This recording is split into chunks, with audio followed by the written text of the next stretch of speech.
All right. Back at it. As usual. Should be a fun day. Should be a fun day. We're gonna sit for a second. Just because,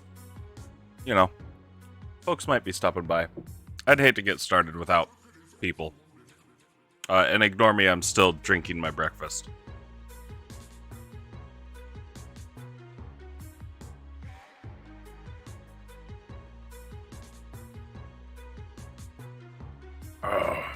All right.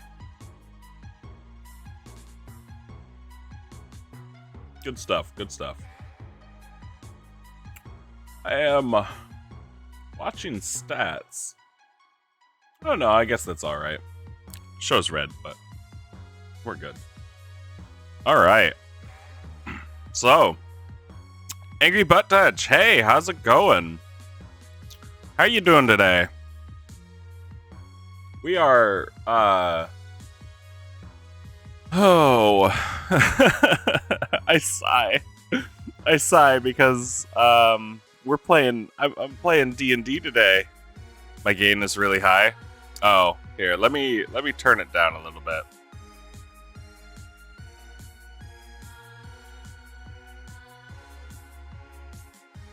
How's that?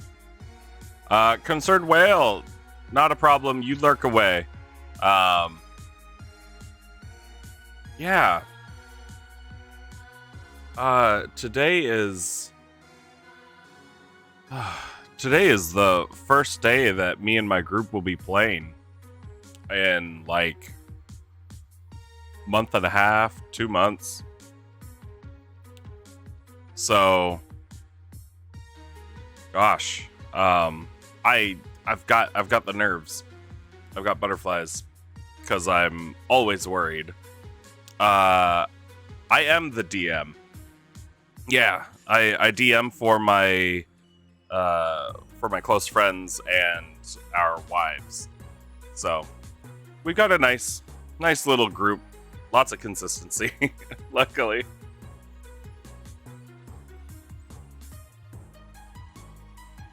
But yeah, we've taken like 2 months off, I think, for the holidays, and then afterwards, because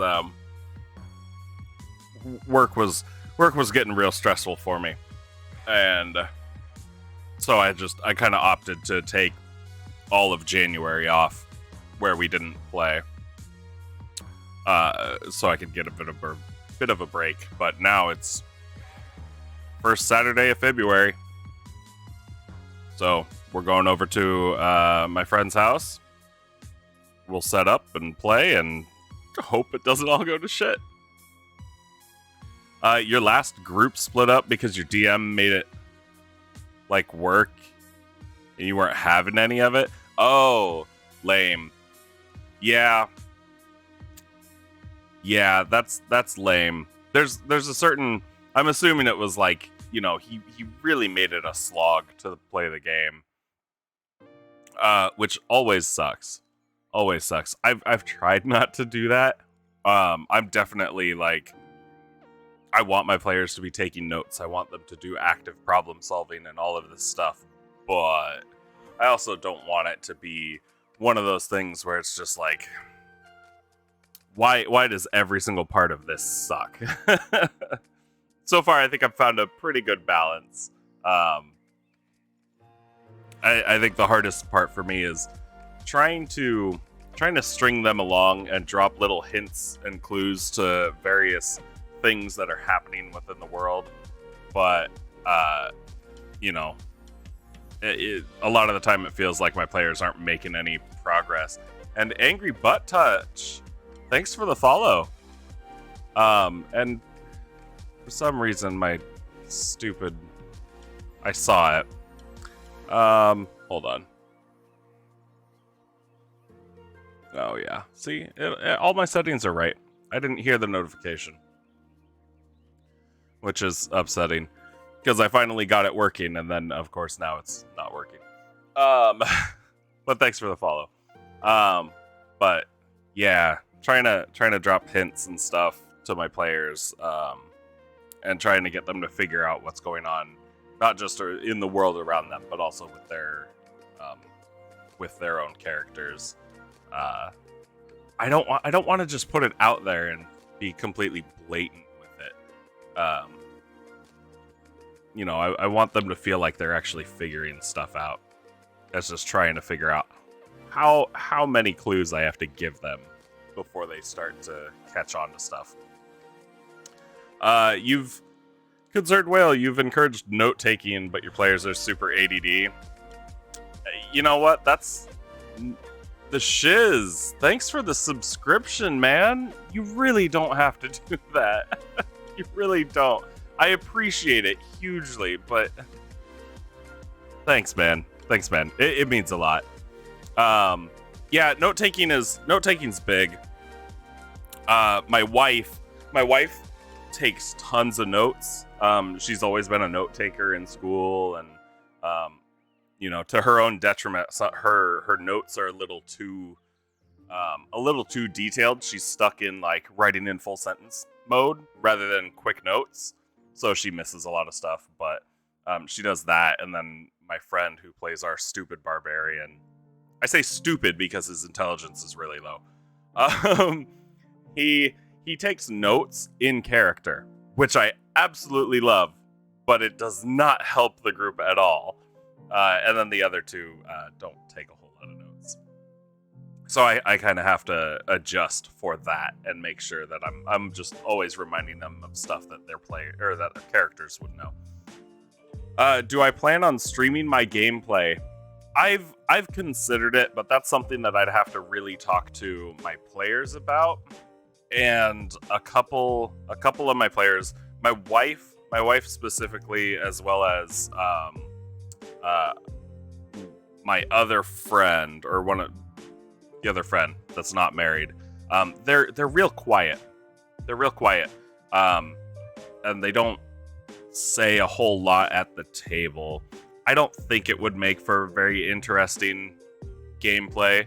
As much as I'd love to showcase our games, I just don't think it would work, and I don't think they'd be comfortable with that. However, I do have another group with a bunch of old work friends, and we're considering streaming that. Although that game can be a complete shit show. But hey, it works. You had a player with a character that had 3 intelligence. That's gross. Just because... Oh, and Shiz, don't worry. I noticed you meant your comment on the 100k points. Go at it, man. 3 intelligence on a player character. I don't know if I'd actually allow that. I'd probably tell them like, no. We have to bump you up to a minimum of 6, because 3 intelligence is like, that's animal, like small animal level of intelligence. Because I think even horses have like 6 intelligence. I think 3 intelligence is for like mice and rats and stuff. I'd just bump them up, and I think I did that with my players when they rolled their stats. Was like, if you rolled really bad, then we kind of helped out. Although I have a rolling system that kind of negates the need for that. And I guess I could show it off if I know where it is in my notes. He did his die rolls with a d20 rather than 46. Okay. If the d20 roll idea was his idea, then sure, let him suffer. That one's fair. Too dumb to get hurt? Yeah. Oh, you needed to sub to get them extra points. Fair enough. I fear for my hair color. Actually, I was gonna do some planning today, and try to make sure that I knew exactly what I needed for today, and I'm gonna probably end up ignoring folks a little bit at some point.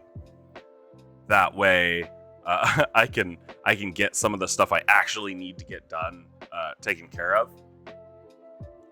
which really a lot of it is just me needing to look into one of my players' backgrounds a little bit to make sure that I have names correct. But he rolled and made his character separate from. Yeah, hey, you know what? He was asking for it. He's asking for it, and in that case, absolutely. Let me see. I'm gonna sidetrack myself a little bit. Is it the house rules? No. And I apologize for kind of flipping through this. No, it's not gonna be there. You know what? I have a feeling it was here at some point. And I don't have it anymore. Huh. Yeah, I may not have those rules anymore, but it was a set of rules that I had found online, and I tested it out a little bit. And it was something like you don't roll 46 6 times. It was 46 drop the lowest 3 times, and then after that you take like 27, 25, and 23, and then you subtract your 3 rolls from those 3 numbers in any order you want, however you want to do it, and that gives you your other 3 stats.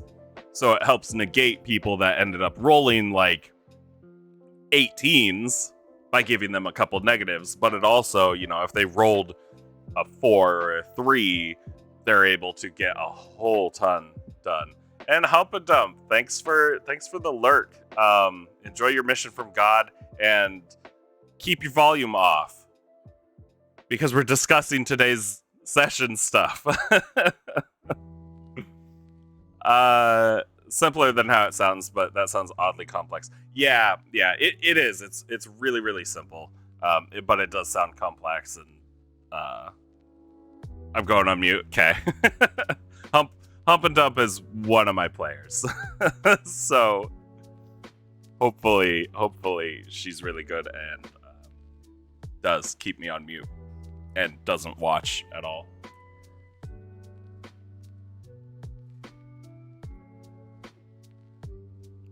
Okay. And excuse me, I'm still eating my liquid breakfast brunch.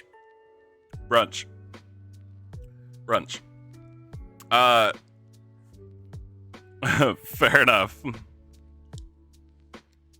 So, let's see. Angry Butt Touch, if you're still around, you're new. Just to give you a quick rundown and a refresher for anybody else. These streams are pretty much just me trying to get my regular campaign planning done. But it also gives me the opportunity to bounce ideas off of other people, which is why I love having you guys around and having people chat with me. It's absolutely amazing. So if you guys have ideas that you want to share, or you have critiques on anything that you see, please shout it out. Let me know. You really like that? Your girlfriend's gonna love this. I'm glad. But yeah, I want to be able to get my own stuff done on a schedule, so I actually have scheduled time to do what I need to do. But 2, I also want to be able to share my ideas and give ideas out to anybody else that might be needing them. And then, as always, anybody that's interested in D&D doesn't know a lot about it, I am more than happy to answer questions, and I can also point you to all sorts of various YouTubers and whatnot that I've found to be extremely helpful and give out really good information. And a lot of what I would say would just be repeating that. So, anything I can do to help other folks out. Scythro, thanks for showing up, man. You've really been enjoying hanging out during this. I appreciate that, man. Angry Butt Touch, she's writing her first campaign right now. Hey, that is huge. And Angry Meatball, jeez. So what's in this character's backstory that I need to focus on? Okay, so I will. I'll say right now, it is Hump and Dump's character that I need to focus on, and I'm trusting that she's not watching and that she's not listening. Otherwise, she's gonna have to be really, really good at not metagaming, which, you know, I can trust her to do that as well. And if she does metagame, I'll call her out on it. I have no problem doing that. But it's tied to her. It's tied to her own personal goal, and I tried to make sure that each of my players had their own personal goal. I mean, it's important, and as it's a homebrew campaign, I started it out by letting them know that this world is yours to do with as you please. Which meant that I'm gonna have all these different things going on in the world, but you guys are gonna be the ones creating your story. So they're mostly focused on their own personal story right now. And for hers, she's playing the elf orc, and she's currently looking for her parents.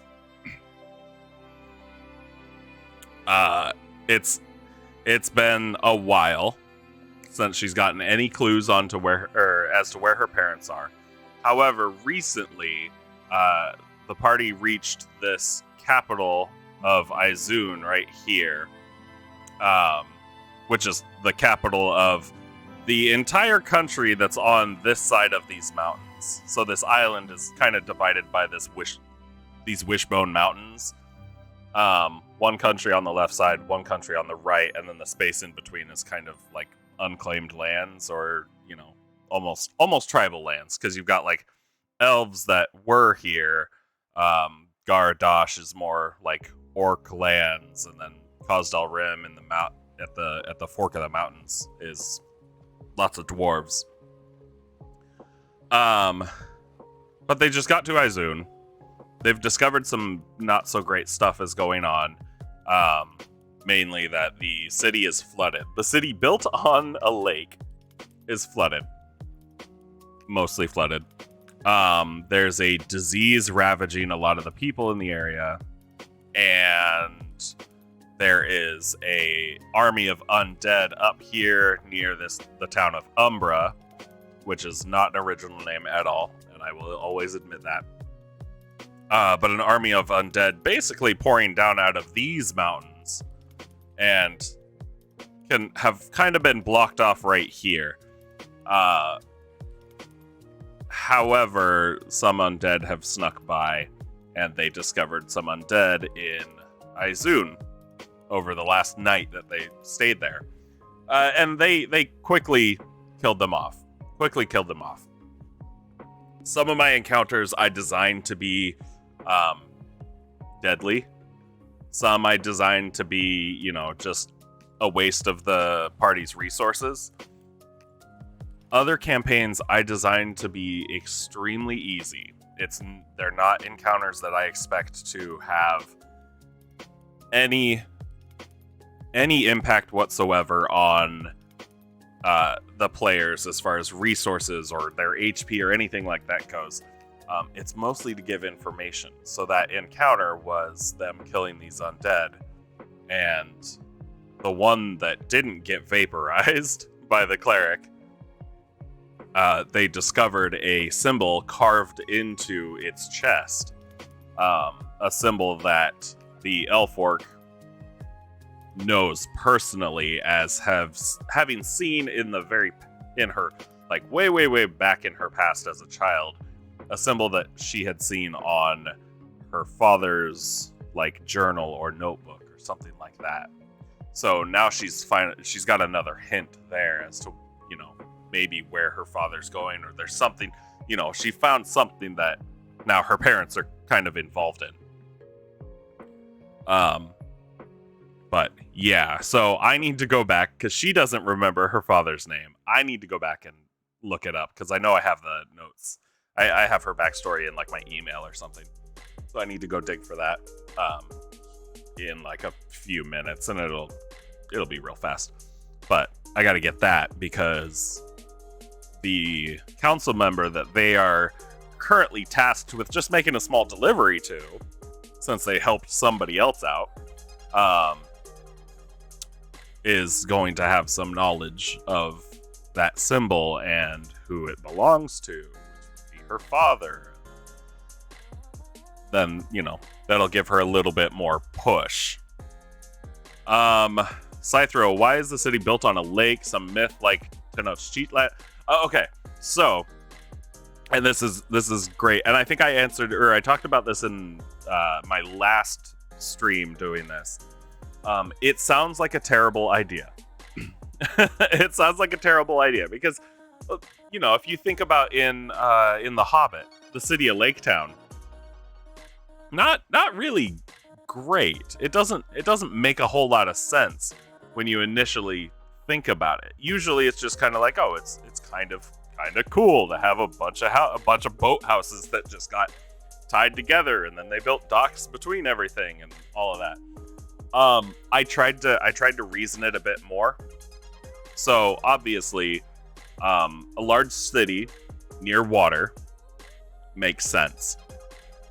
A lot of large cities within the world are very close to water. Either they're on the coast, or they're, on a large river or something. There's always water related, because water means food, water means transportation, water means a lot to any civilization. So that was one of the reasons. The second one is lakes oftentimes have islands in the middle of them.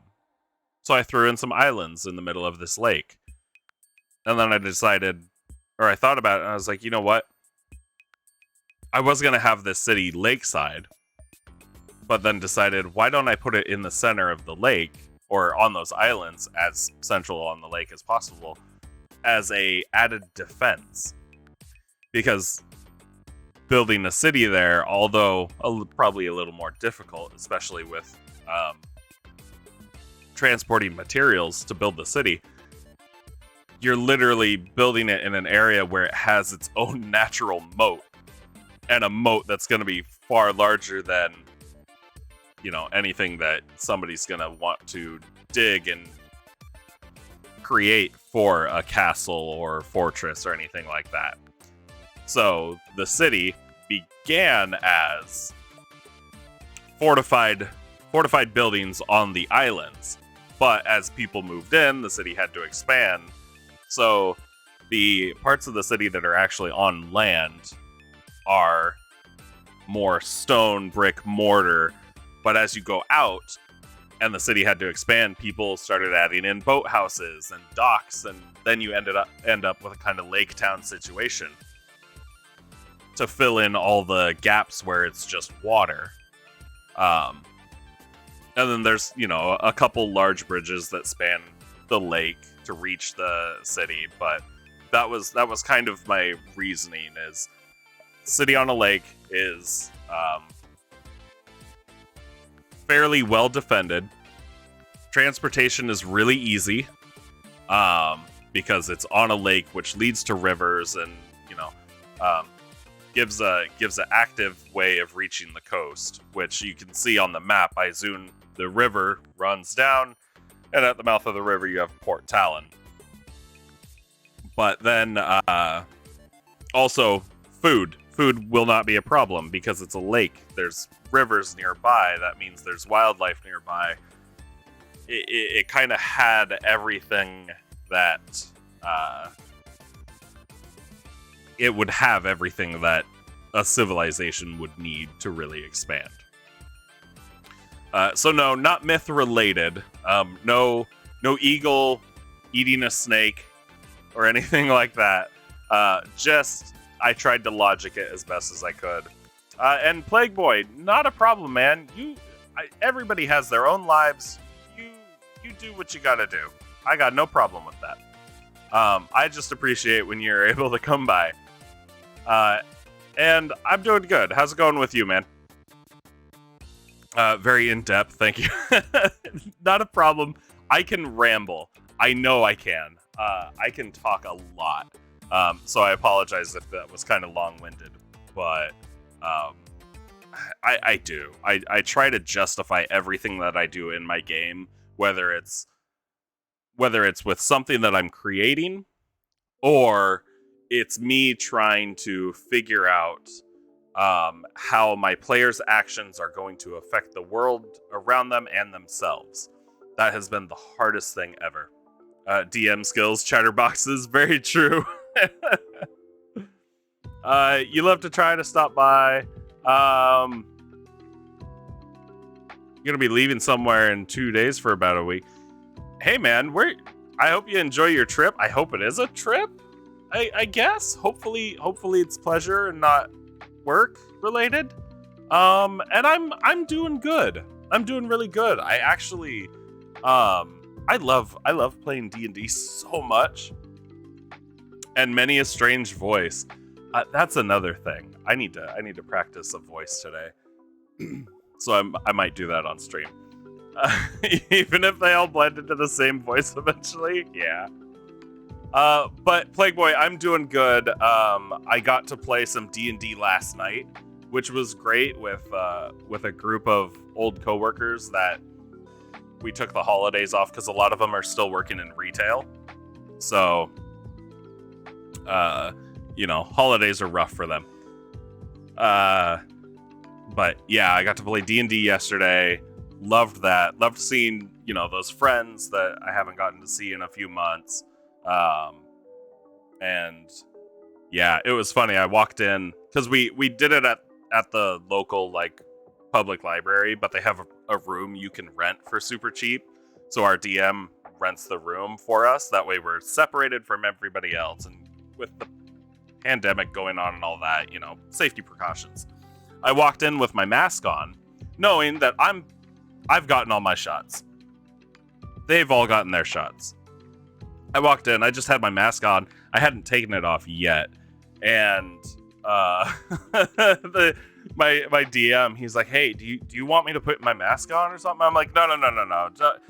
Everybody here has gotten their shots. And then this one of our guys, he's like the youngest of our group, and when I say young, he's like 10 years younger than I am. He's like, "Oh, I haven't gotten my booster," and I immediately I started verbally berating him. I was like, I won't get into it now, but yeah, I just kind of went off on him, and he was like, "No, I did," and I was like, "You don't joke about that." you don't fucking joke about that. Because I take it seriously. It's stupid. It's stupid. But yeah. Plague Boy, you're visiting your girlfriend, and yes, D&D is great. Well, I hope you have a great time with your girlfriend. I'll miss you for that week if you're not able to stop by. But again, I don't expect you to stop by. Your girlfriend is more important than I am. For now. But yeah, I hope you have a good time. In regards to voice work, am I familiar with phonetic anagrams? I am not. I'm not familiar with them. I've also I'm not a professional voice actor. I am a professional dumbass and a professional goofball. And I've done stupid voices for my entire life. So that's kind of what I'm going off of, and I haven't worked on them at all. A lot of my work for my D&D stuff goes into just my world building, my campaign planning, and then when I'm able to, terrain building and stuff. A phonetic panagram is a sentence that tries to squeeze in as many sounds from English as it can. Oh. Okay. Shit, wait, I'm a professional dumbass. How did that happen one of the things you learn from acting classes is to focus on the letters that certain accents hit differently. Yeah, that's another thing. I would really like to get better at my various accents. I do an absolutely horrible, northern Midwestern accent, like Michigan, Wisconsinite. It's absolutely horrible. My Russian accent, since you brought that up as your example, my Russian accent leaves much to be desired. And I wish I was better at differentiating like an Irish versus a Scottish accent, because I have a bad habit of like mixing the two, and as soon as I hear myself mixing the two, I immediately like, nope, I'm fucking that up. This is terrible. I need to stop. German's not one that I've done a whole lot either. I'd say I'm probably better at more. I'm probably better at English accents than any other, and literally only because it's English. You bet I do a solid German accent. I don't know if I could do it on the spot. General English all eventually falls to Irish. Fair. And don't get me started on the Irish Scots delineation. We'll be here all day. Fair enough. Demand sauerkraut in German. Go. Man, that's okay. So here's the thing, and this is why I'm a little apprehensive to doing it. It's because, and you can hate me for saying this. But I've learned, and it's not because I'm trying to offend anyone or anything like that. I really, really try my hardest not to. But I've learned that when you're trying to copy another accent, a lot of the time sticking with stereotypes helps get you into that headspace and helps get you started. I don't know if I want to do stereotypical German, if I want to say stereotypical German stuff. It does a bit, yeah. And I'm not saying that's how you copy an accent. You be as stereotypical as possible. No. It's just sometimes it helps. Yeah, it helps you figure out the parts to hit. Exactly. Val, welcome. Have you shared your Moss idea? I don't think you have. And I've got some ideas I'd love to share, because holy hell, I got tons of inspiration from my game last night, because one of my fellow players is he's a dumbass, and I love it. And Scythro, you spent 12 years in school listening to German accents in English class. You'll be the authority on that. God, I don't know if I can do it, because I don't know.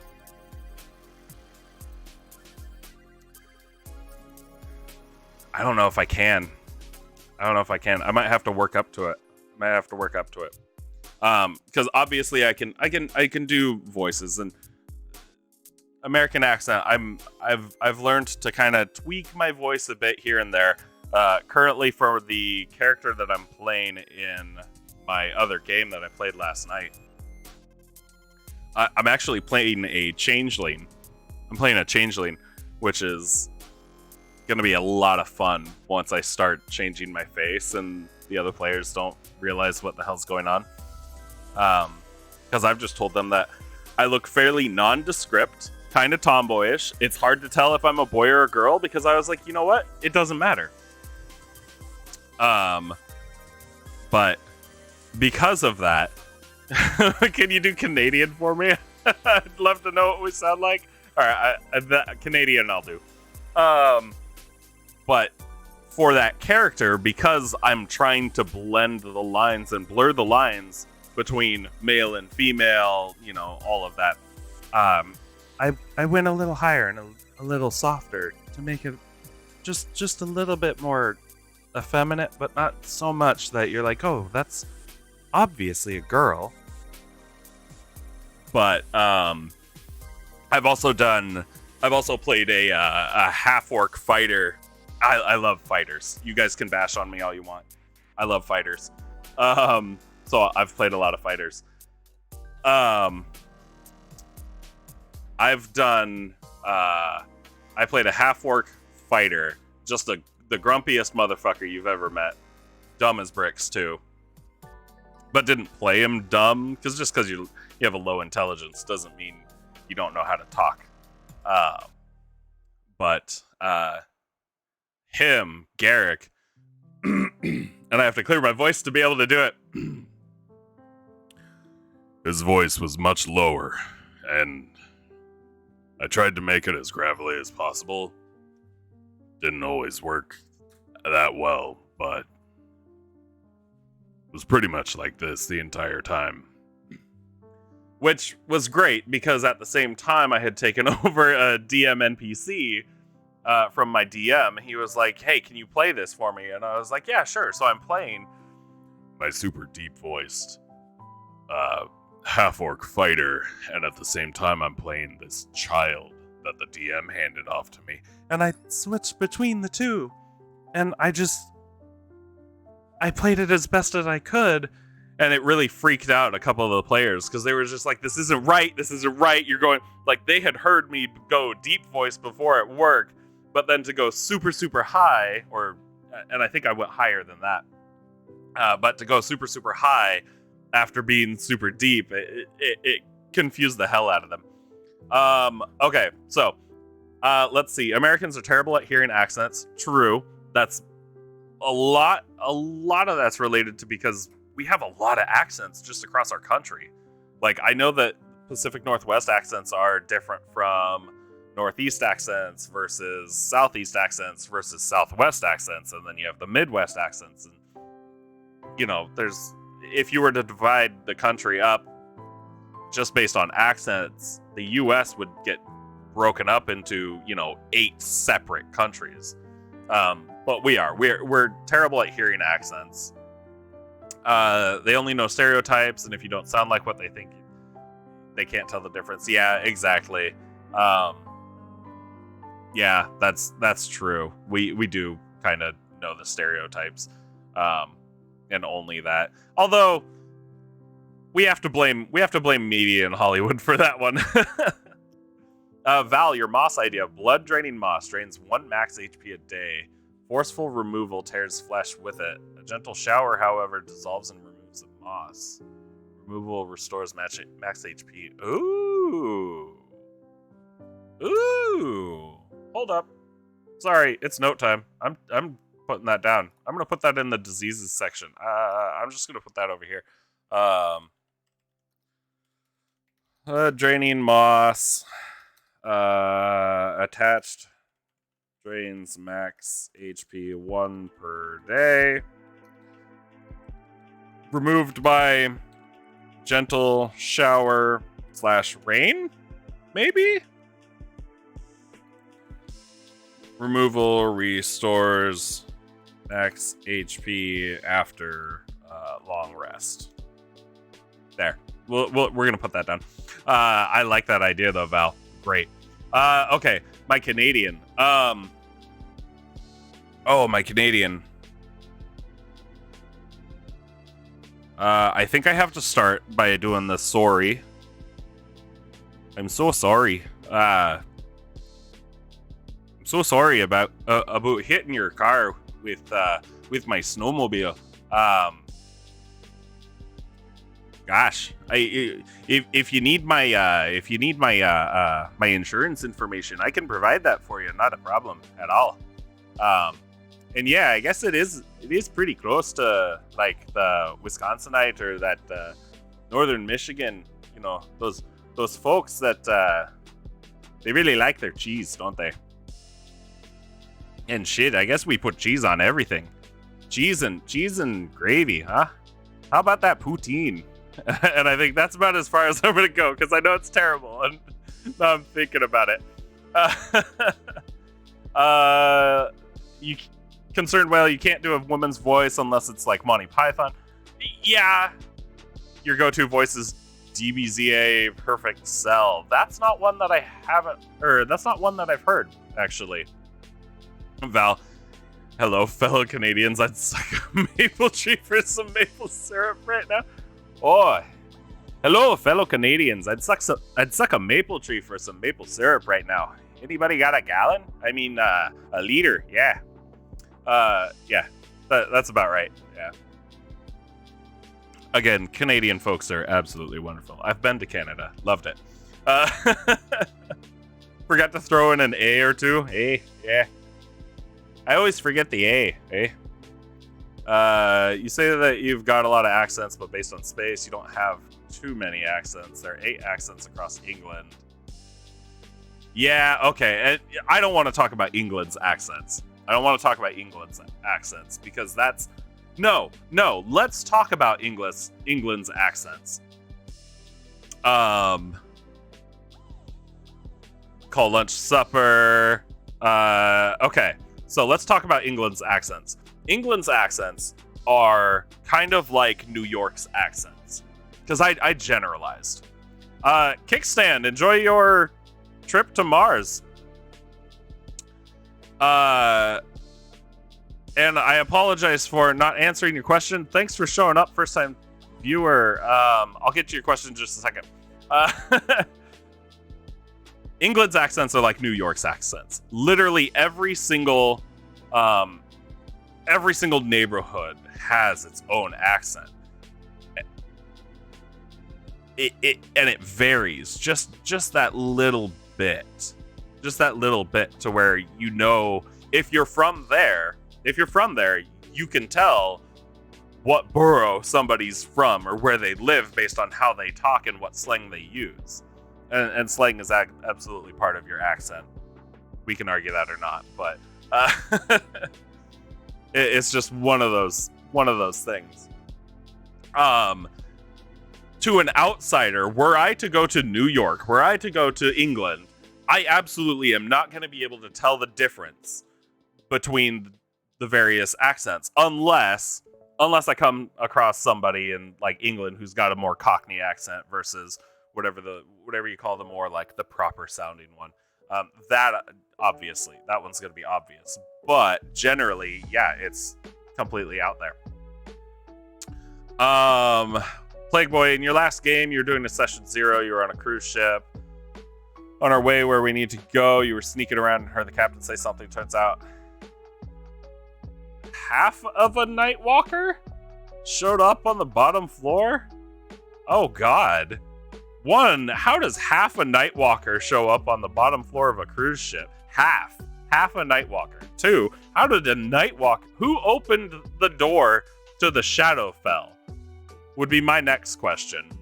Kickstand, what stuff you using for your D&D stuff? If you're talking about what tools I'm using, I primarily use OneNote.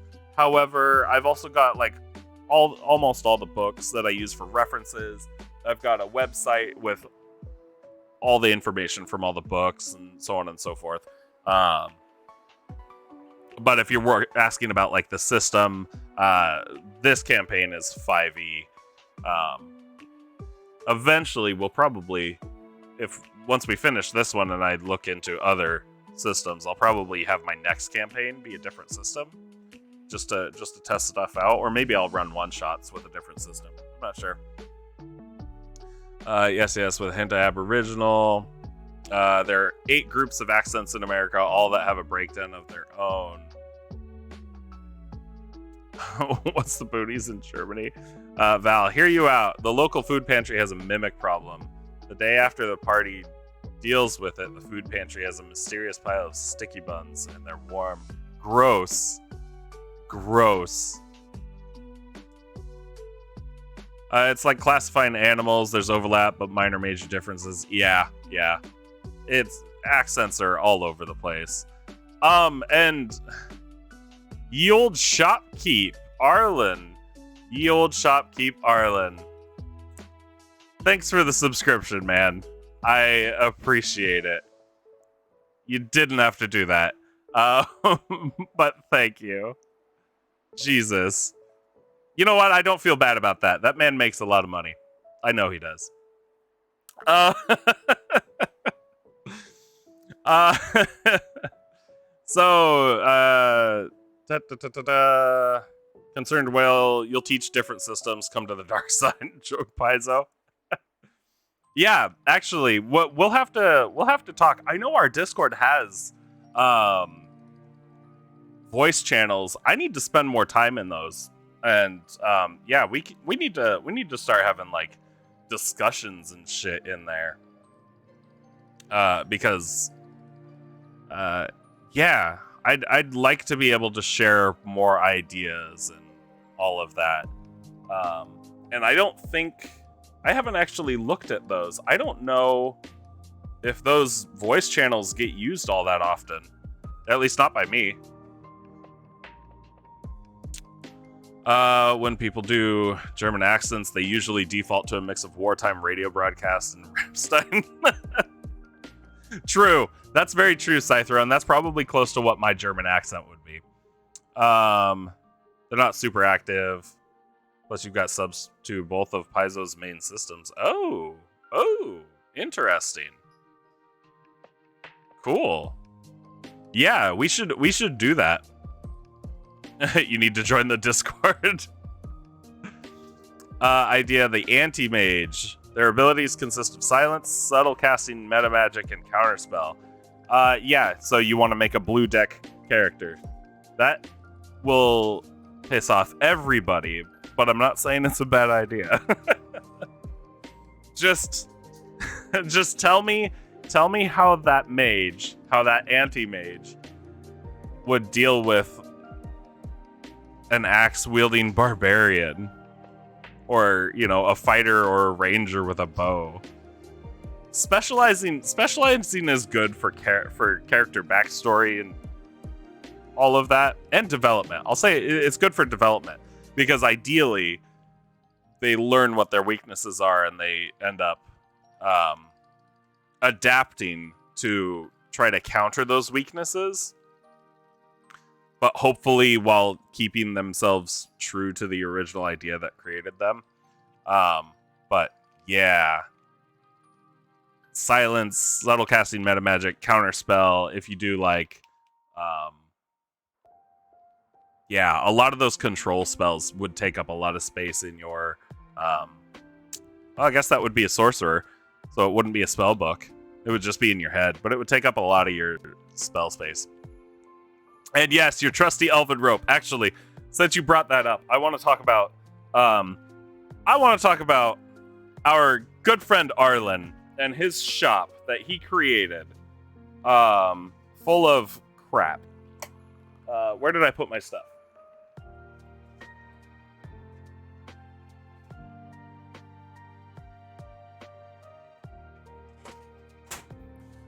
Got it right here. Elven crap, exactly. Our good friend Arlen here has a shop in our game, and I'm going to share your ideas because I can, but I won't give it all away. He has stuff in his shop. All of it's absolute garbage. However, Arlen is a very charismatic man,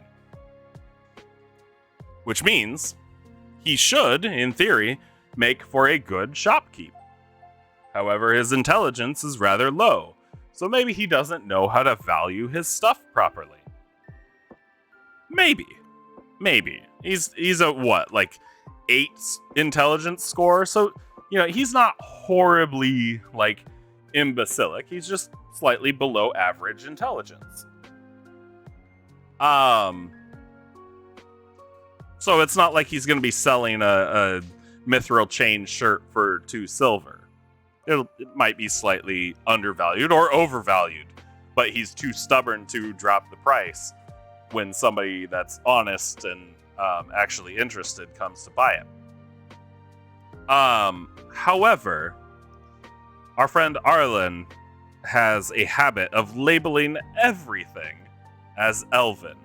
Whether it's the basic bread that he just bought to resell at his shop, or it's a broom that he keeps in the closet that maybe somebody is interested in buying, or perhaps a mirror. Doesn't matter what it is, it's all elven to him. Because he knows that elven stuff sells better. And I love this idea. Because he's charismatic enough to sell it. He's also got laxative on sale. With a absolutely fantastic tagline. Plague Boy, your guy is high charisma but horrible perception. Yeah. Nothing wrong with that, actually. You tell everybody make sure that their characters have great perception, but in reality, like, it wasn't a whole lot of people. It wasn't a whole lot of people that were able to constantly keep watch. A lot of the time, like, folks were singled out because they were able to keep watch.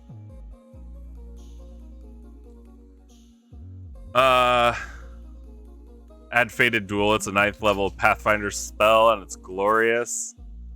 Look at Archive of Nethys if you want the rules for the system. Neat. Val. Continuing on the Anti-Mage. Their backstory is their parents were killed as collateral damage by the party fighting the BBG. They believe the party simply stabbed the BBG. The collateral damage would have been negligible. It's possible for the party to convince them otherwise, and that the blue deck mage could use their powers in the future. Fair. So running it as an NPC rather than a playable... Oh, yeah, I mean, if a player could run that as a playable character. But if it was an NPC and that's all they did was just trying to counter everybody and stop them, I like that idea. Arlen got me some old moldy clothes that bring you closer to nature. Yep. Elven made, of course. And Plague Boy, your horrible perception guy. Not on purpose. Wait, hold on. Was the horrible perception not on purpose, or the high charisma not on purpose? And I will say, J-Ron, hey man, how's it going? I will say that my character that I'm playing yesterday, Arlen, thanks for the follow, man. I will say, I think I rolled 4 nat 1s yesterday on like dex checks on my character that's a rogue and highly dexterous. It sucks. I'm good, man. I'm good. Oh, the perception. Unintended, Plague Boy. Sorry to hear that. I'm doing good. How did your stream finish? Hopefully I didn't miss too much. I had to go at a D&D game that I had to run to. Otherwise, I would have stuck around for the last, like, I'm sure it was only like 5 minutes or something, or at least I'm hoping so. But I had fun in your stream. It was great. And congratulations again. Okay. So, let's do the... Oh, shite. Val, speaking of perception, oh no. We have a story coming. Let me jump into my email real quick. Let me type out my 400 character password.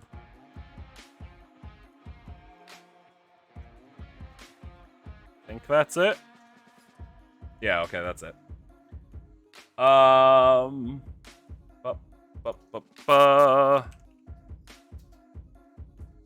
And I find her emails. Yep, here we go.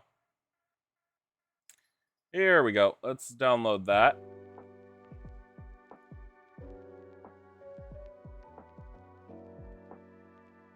Oh yeah, I forgot she did that. She wrote her other. I've killed a couple of her characters, and she wrote them up obituaries. Yeah. Okay. So let's see. Raised in the monk monastery, the Hive. Feared for her life. Her parents left her in the care of Madame Theron. Blah blah blah. Blah blah. Crap. She only calls them her parents in this one, which means she texted it to me. I'll never guess what you're playing. What are you playing, Plague Boy? Is it some World Box? I didn't miss anything. Just appreciation for everyone at the end. Well, I'm glad, and you did absolutely amazing with that speedrun.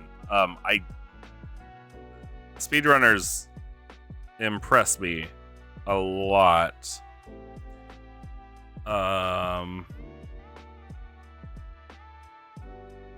Sorry, I am reading. Actually, I'm scrolling because I gotta find where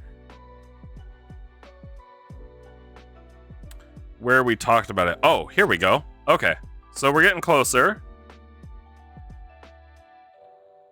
Oh yeah, because she originally wrote her character's backstory, right? But her backstory was only about her parents. She didn't like write up anything about her own character. She was just like, this is who her parents were, and da da da da da. And that's like, oh, that's cool. But what about your character? Level 6 Eagle Totem Barbarian with Robe of Eyes, but their perception is terrible. Yes. Plague Boy, yes.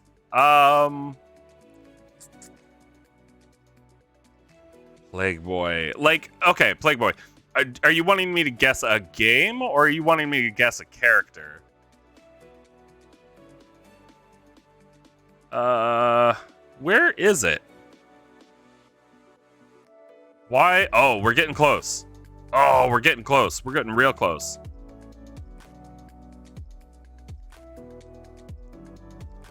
Okay.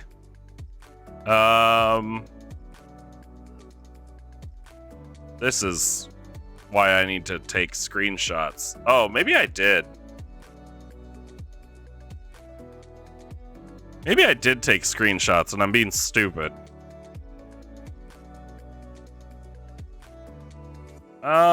Maybe I did.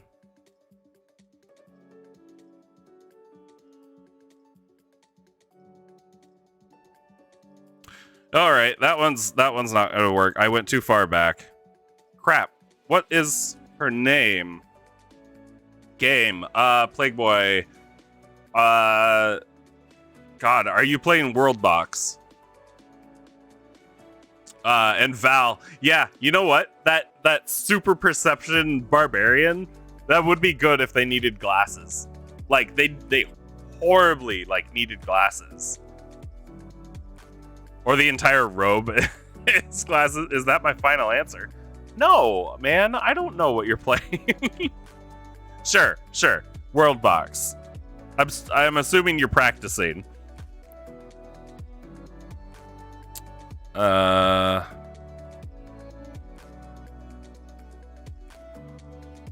Let's see. Blah blah blah blah. Blah blah blah. Did she not name her characters?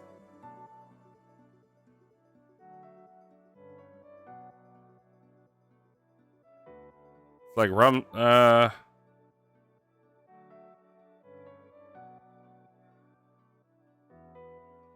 don't know why my cat is running around meowing. Slay the Spire. Oh, of course it's Slay the Spire. I am stupid. Of course it is. Okay, I can't find her notes. Hopefully it's in the screenshots.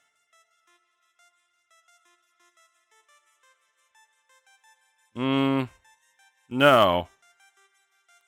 Okay, fine. I don't have notes on her parents' names. Which means I have to come up with parents' names. That is okay. Now it's The Witcher. And yeah, J-Ron just replied to himself. Okay, so what this means is I need to come up with... Actually, where is it? There we go.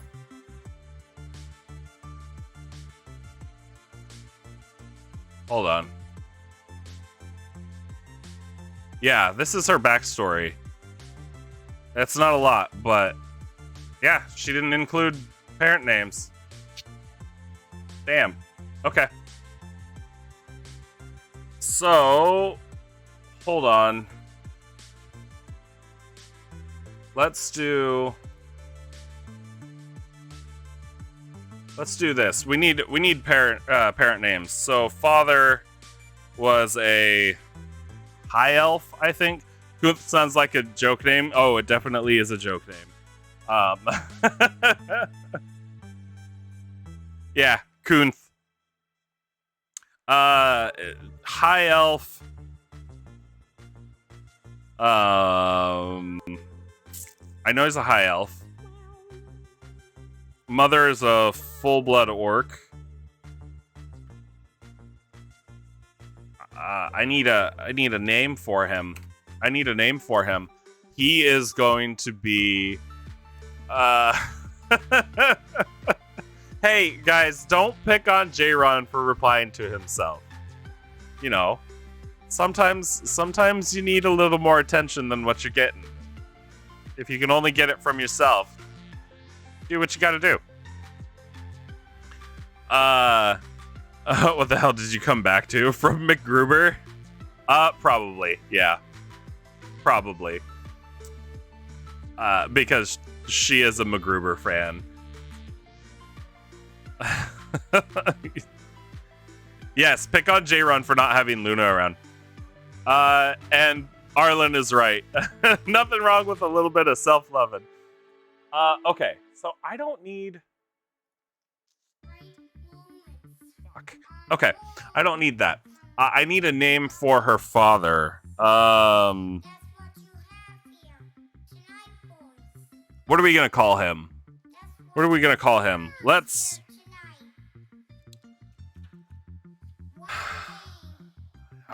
Huey. We could call him Huey. She'd probably hate that. Hold on. Hold on.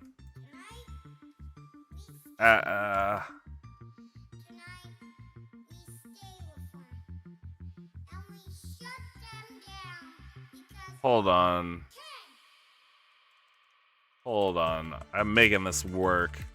This works because when I can't come up with a random name... Yaskell? Sure, why not? It's better than nothing. Silgar? Ooh, I like Silgar. Farron. Sabalia. Pecker. Alright. Angry Butt Touch got me. Pecker. Hold on, where are my notes? Did I have a name? Did I have a name notes yet? Potential names. I did. Great. Hold on. I'm writing some of these down. Right type. Conchabar Machinessa. Actually, I like that one.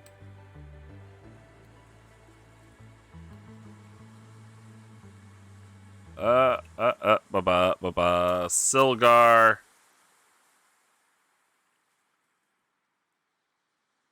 Duncan McAukener. Yes. Duncan McAukener.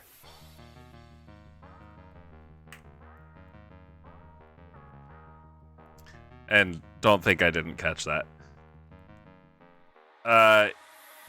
He was the king of Ulster with Brother Barry. Okay, cool. Pekar. Pekar.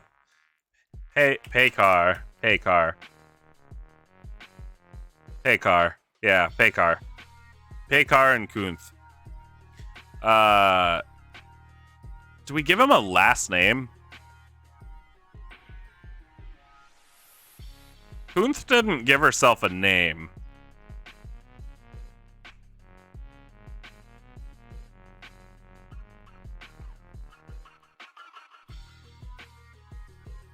Didn't give her a name. Iron Gut Boulder Smasher for the mom. I'll say mom's name, and again, I'm hoping she's not in here and listening. Mom's name is inconsequential. I'll let you guys in on it. And I guess if she's listening, I'm taking that risk. I'll let you guys in on it. Mom's dead. Mom's dead. Mom has always been dead. Because an elf orc isn't a natural thing. Murdering parents, classic DM move. Actually, you know what? All right. I am murdering parents. I was gonna say I haven't murdered any parents, but no, this is the first instance of me murdering parents. But it doesn't count. It doesn't count if her mother was never actually alive. Because the story that I have written up is she has these memories of her father and mother, but they're all false. They're all false because she's not a natural creation. You don't blend elf and orc. It just doesn't happen. So I let her be an elf orc. Batman origin incoming. I let her be an elf orc. Fully knowing that I was gonna mess with her backstory. Because you can see the backstory that she gave me is right on screen. And if it's not big enough, I can always zoom in. But essentially, her parents feared for Kunth's life, so left her at a monk monastery where they took care of her and all of that, while her parents were on the run. A high elf and a full-blooded orc running away, in love with each other. Because why would you tell a small child any different? But and I'm going to constantly readjust because I'm never comfortable. It was a magical time.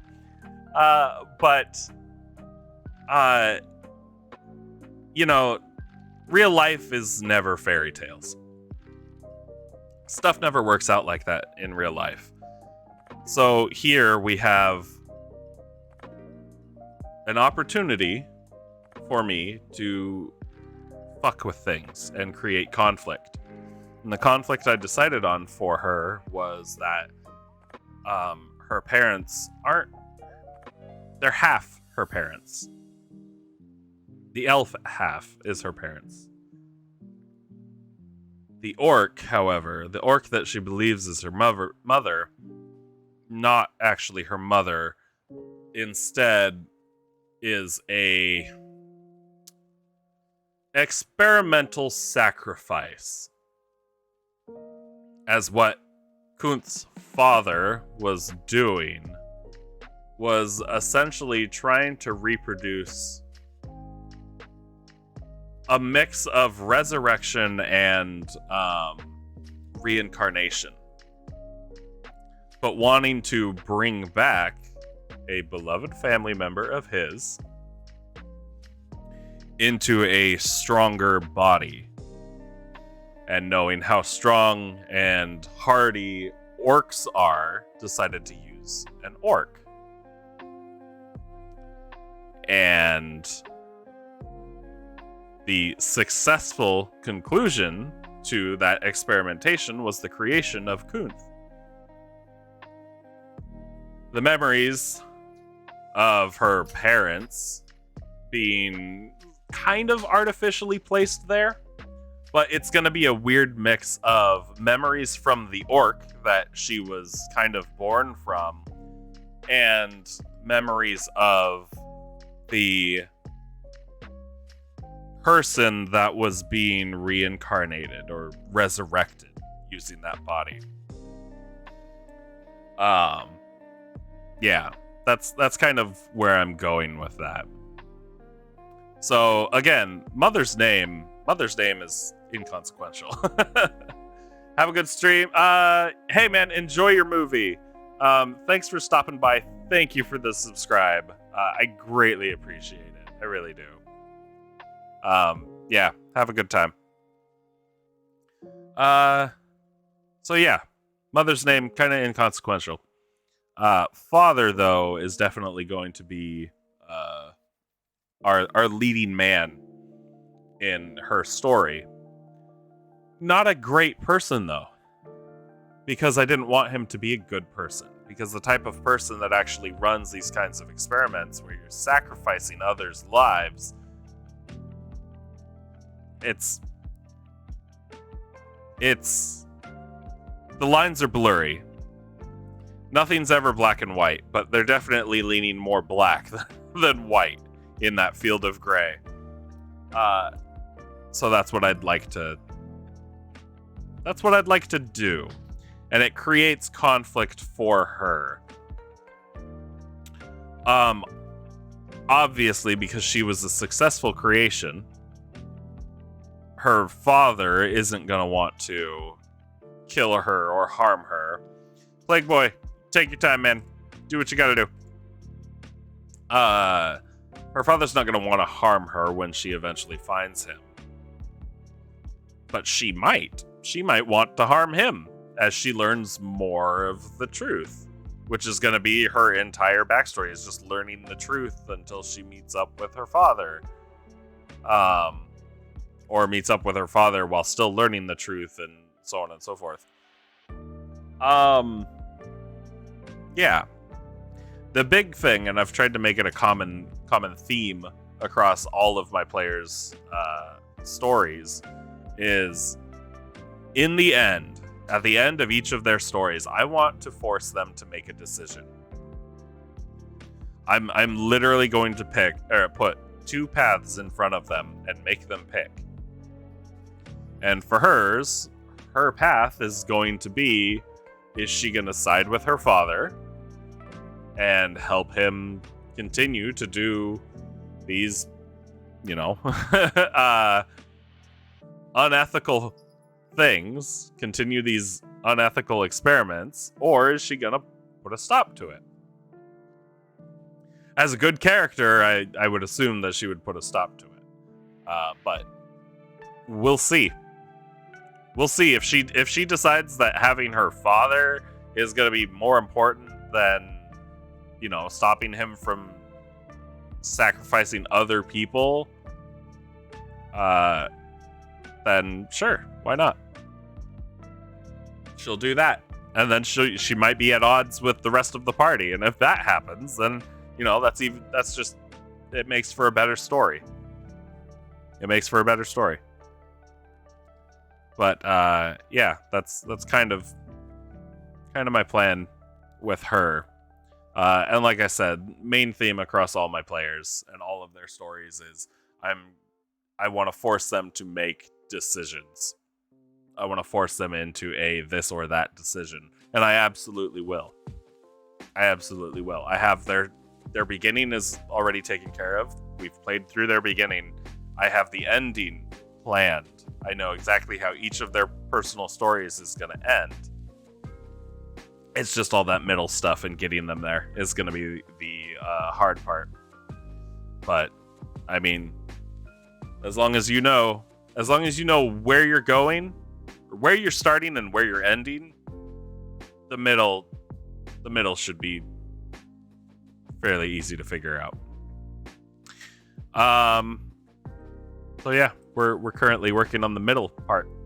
As for what's going to be happening in today's session that I'll be running,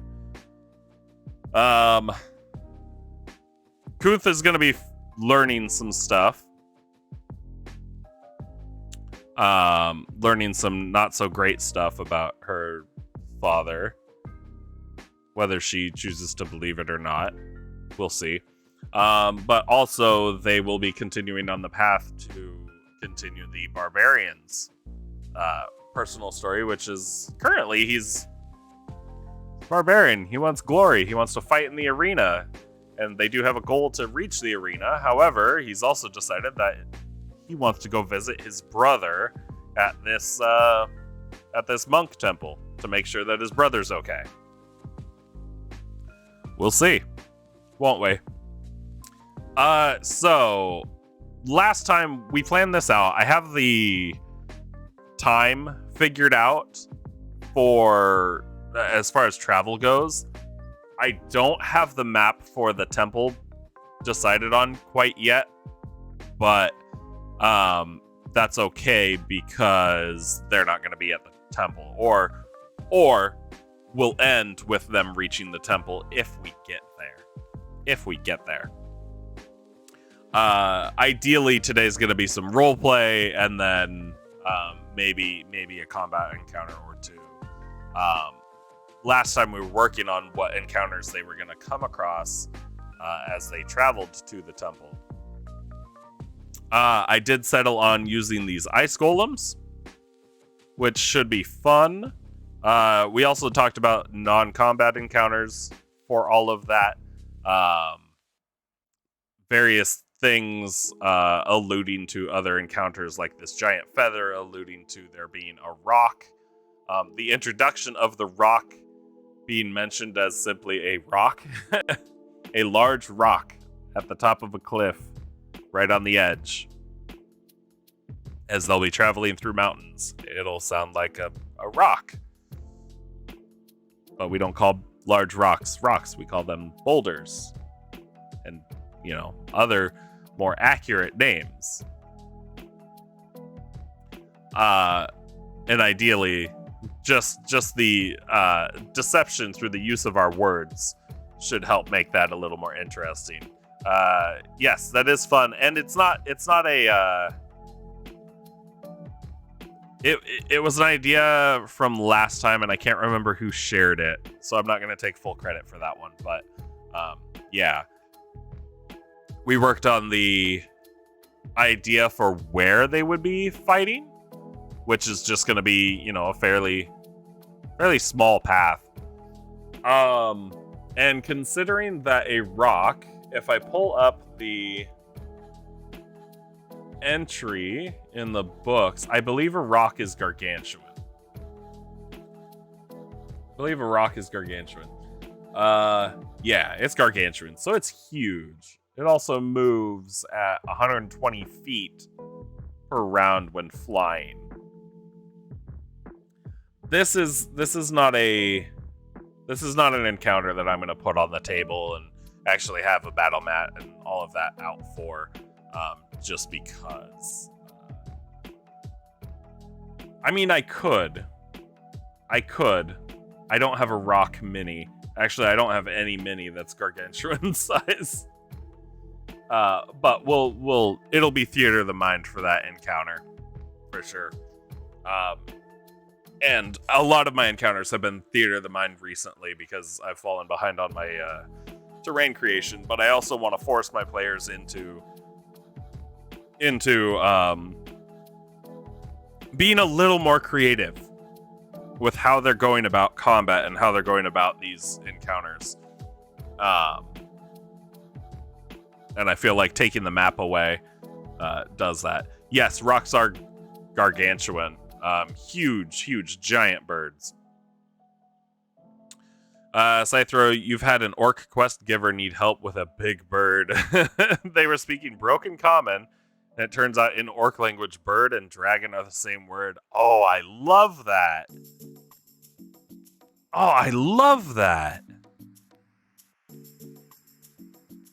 That would make sense too, depending on the world. But if there were no birds where orcs originated from, and it was dragons and wyverns and stuff like that, everything that flew was technically a dragon, then just calling them birds would work. I like that. You always thought about doing a Shadow of the Colossus style quest where the map and the creature are the same thing. Yeah, and those can be super, super fun. You just got to make sure that... I mean, obviously, with that kind of combat encounter, they're going to be going after specific targets. They're not just going to be able to strike the ground. I mean, that's obvious. But you need to make these targets more, I guess, kind of inaccessible. You got to make it kind of like a puzzle. Yeah, certain spots for damage. Yeah, exactly. And make it kind of a puzzle. That's all I know. That's all I can really think of right now. Is those kind of combat encounters. Like you can have it. You know, they're riding on the top of a bird as it's flying through the air, and they have to get to certain points and take those points out. And then you play it as, oh well, the bird's gonna do a barrel roll or something.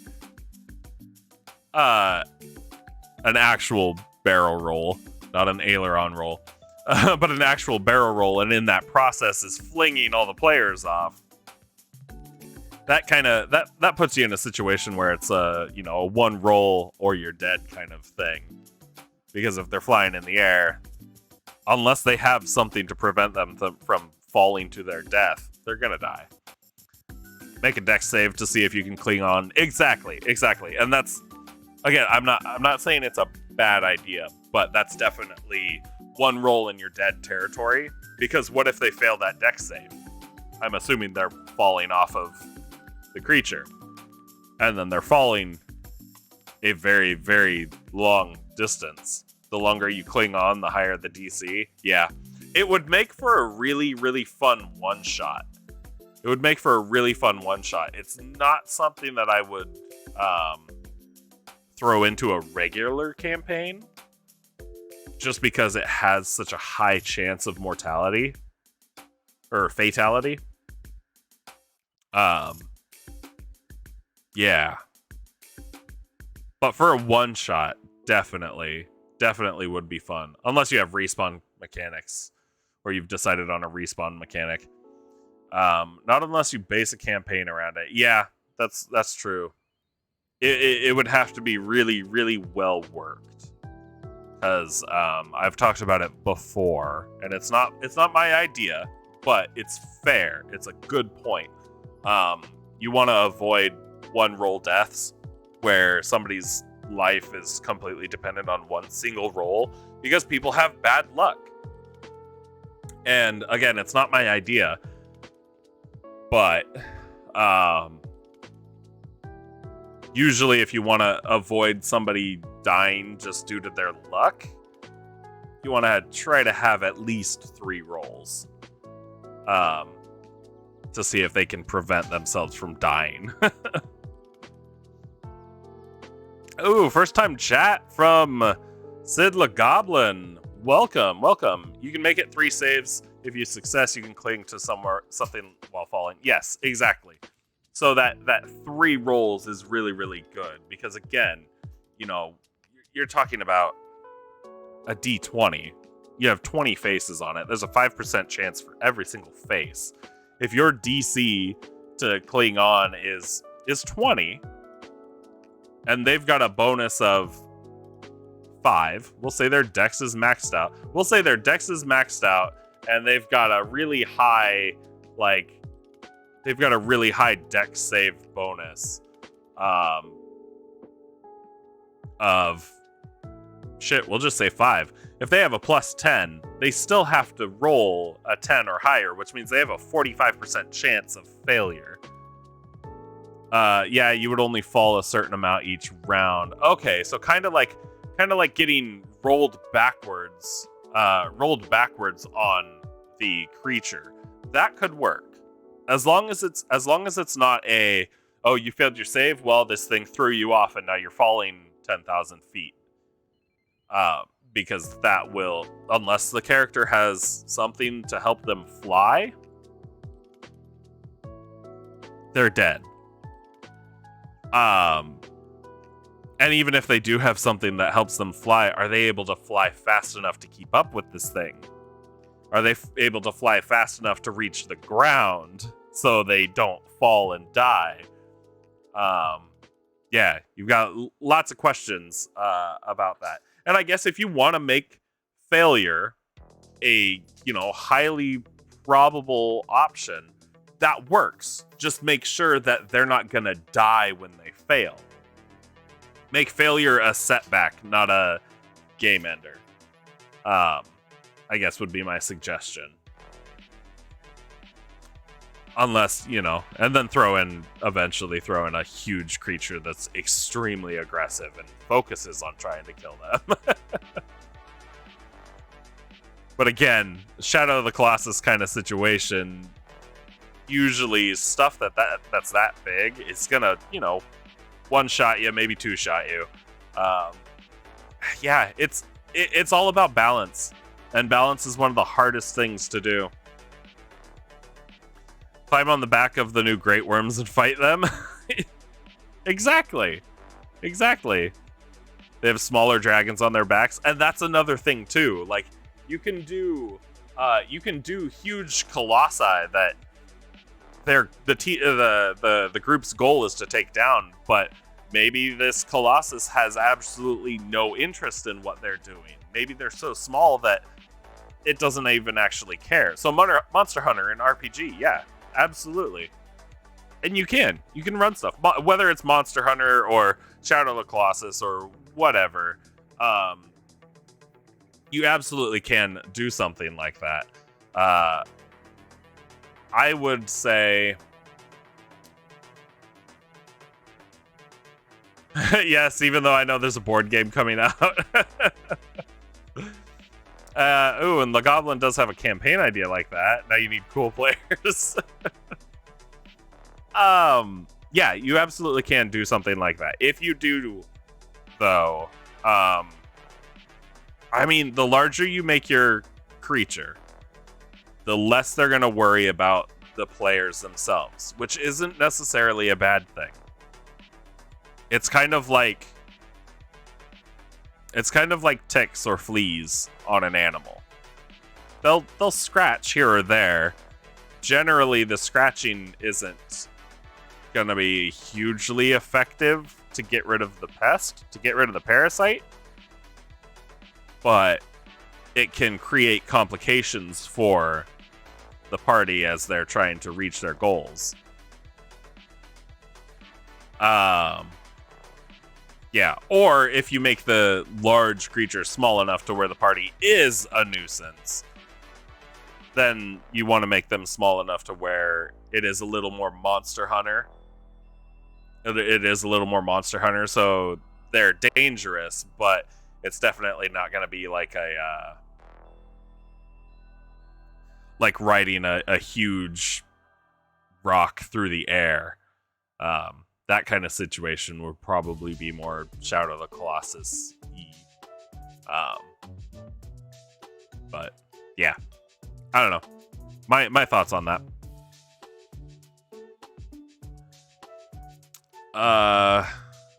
Somebody sent you the Pathfinder version of the book. Ooh, neat. And yeah, actually, I think one of my friends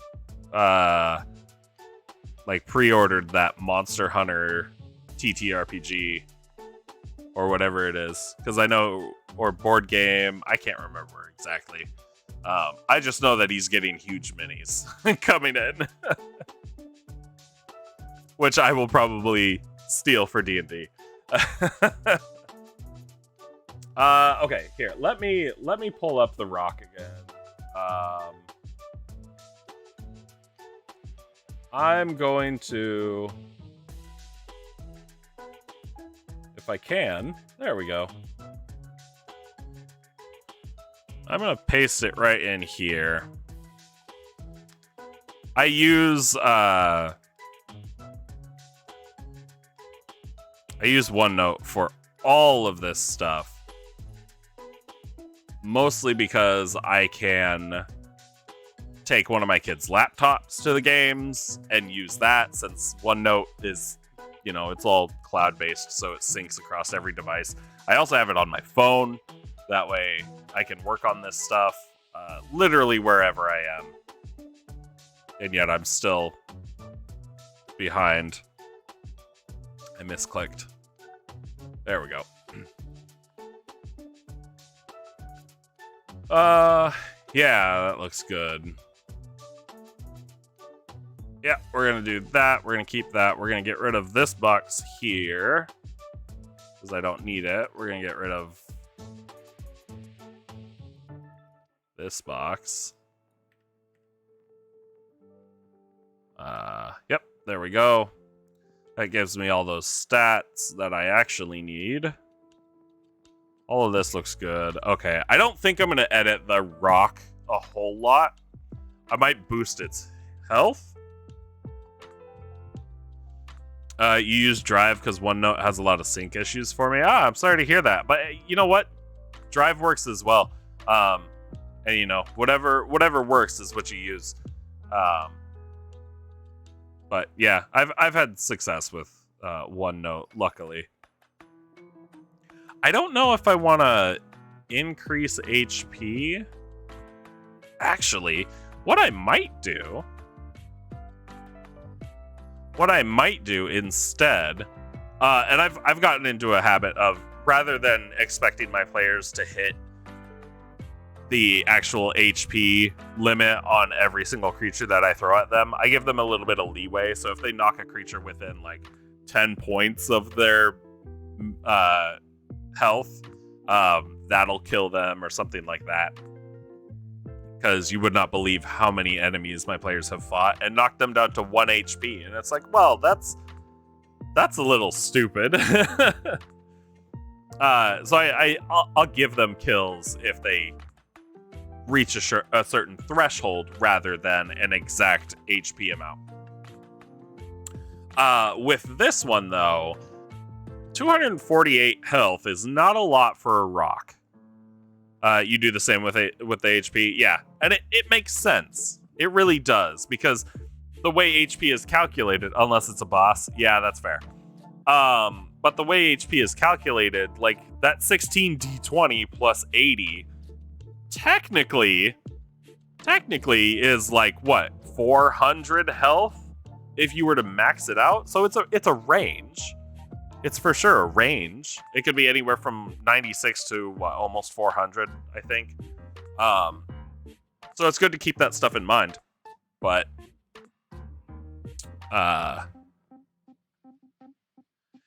yeah, because of that, I do that kind of threshold window for health. With this one, though, I think what I'm gonna do is I'm not gonna let them kill a rock once they do 250 damage to it. I think at 250 damage, the rock is gonna flee. No, because I wanted them to kill it so it can tumble down the mountainside. Oh, I do want them to kill it. D&D 5e doesn't count for magic weapons. Yeah, exactly. And we talked about that last time. Magic weapons completely ruin all the stat blocks in the monster manual and everything else that they come out with, because D&D 5e is designed for the players to not have magic weapons. Like very, very rarely would they have a +3 weapon, and that's only if they're at like max level. Otherwise, it's all balanced for strictly just what each class gets. Which I mean, it's fair. It makes sense, but yeah, people do. They love magic stuff. 5e is poorly balanced for the DM at best. Yeah, again, if you're a DM and you're new to D&D and you're like, oh, I'm gonna give all my players a flaming sword, It's a +1 flaming sword, and then you're running all of your encounters just out of... Excuse me. I got the hiccups. Just out of the books. Yeah, you're going to have a really, really hard time. The biggest thing with being a DM that I've learned is just trying to learn how to balance. Trying to learn how to balance things. So, right now, I know rough estimate of how much damage my party can output in one round. And that's about, depending on hits and misses and all of that, with a regular enemy that's on the ground in their face, my players can dish out about, across the 4 of them, I think it averages about 80 or 90 damage per round, which is a lot. They're like level 6 or level 7, I can't remember exactly. And I'll have to ask them today, but they dish out a lot of damage. So knowing that, I think I want to have this rock. I think I will bump this rock up to, we'll just say,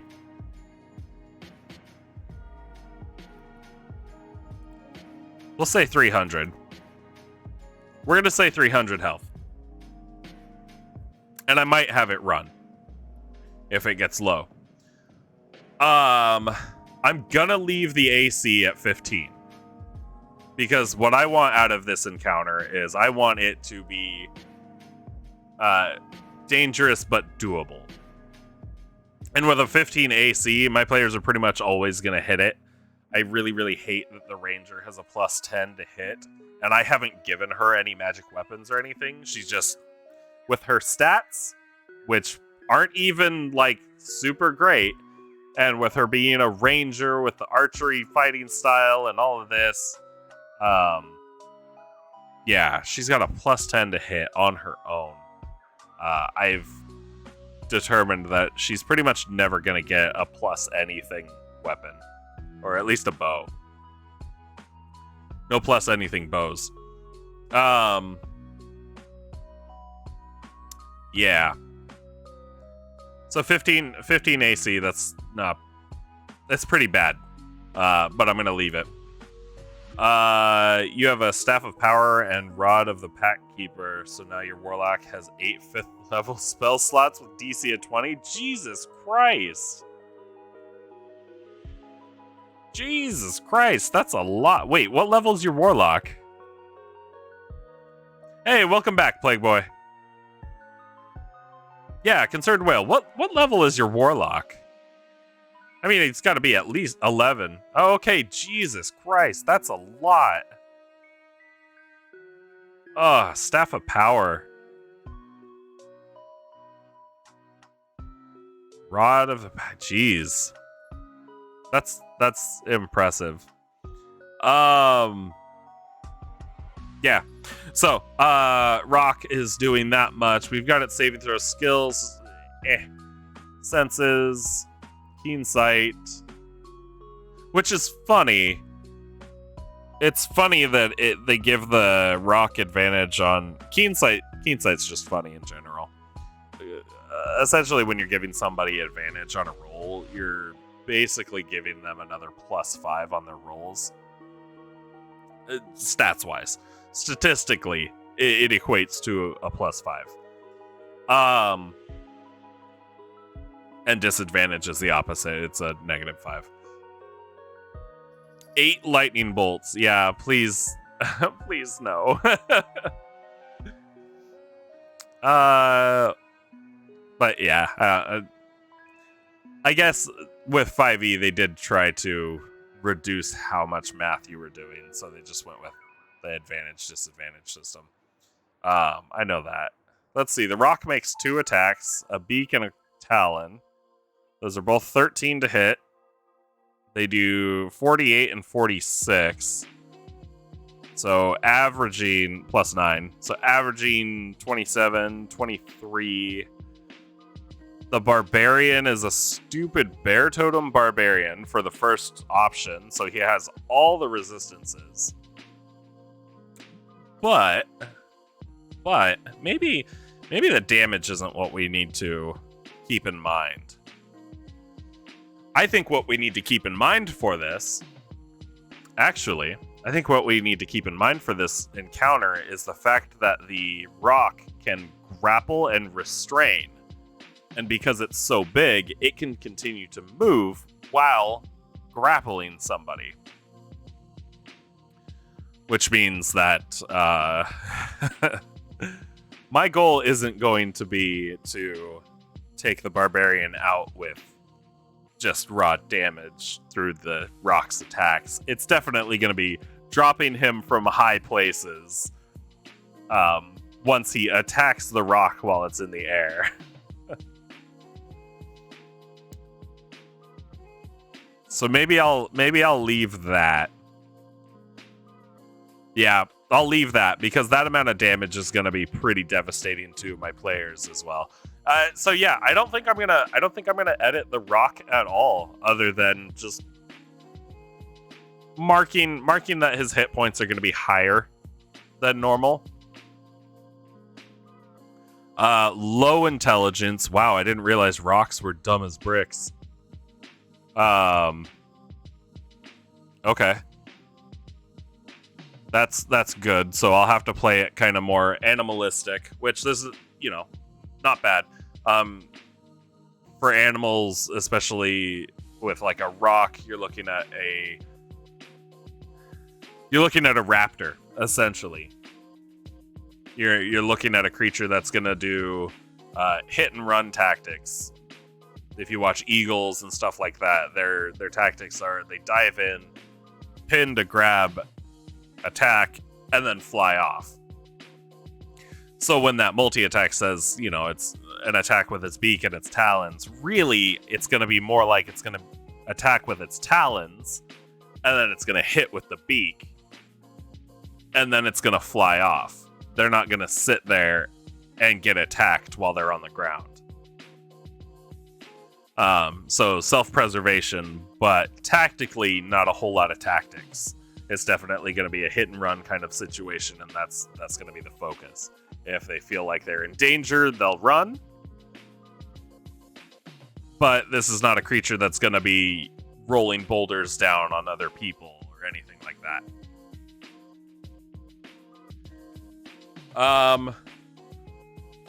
Yeah. Okay. Rock. Got that figured out. Rock attack. I've got the ice golems. Am I throwing anything in with the ice golems? No, I decided I wasn't, because these ice golems are going to be kind of mean, actually. They're going to be kind of mean. You dual wield axes and damage yourself in order to do more damage. So you got to play it very safe sometimes. Interesting. Oh, wait, weren't you playing, and I could be wrong, Plague Boy. Weren't you the one that said that you were playing a Blood Hunter? Somebody said that. Yeah, Blood Hunter. Yeah, hey, I remembered. I'm actually kind of proud of myself for that one. I have a horrible memory. I'm glad I remembered that. Yeah, Blood Hunter. Sweet. I wanted something else. For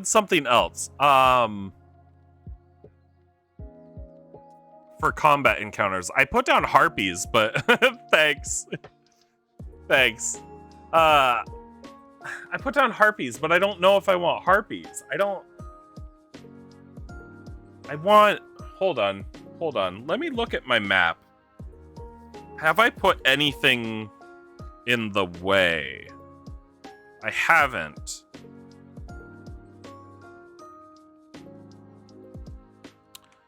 Should I do something stupid? Should I break something?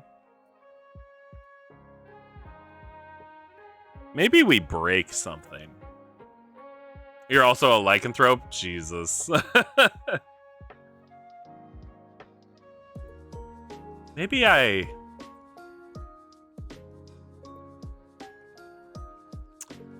What if I... So I'm considering putting like a rift to the Shadowfell up in the mountains, but they're literally going through the mountains, fighting icy stuff, a big rock, giant bird, and they're going to a temple that's been kind of taken over by devils.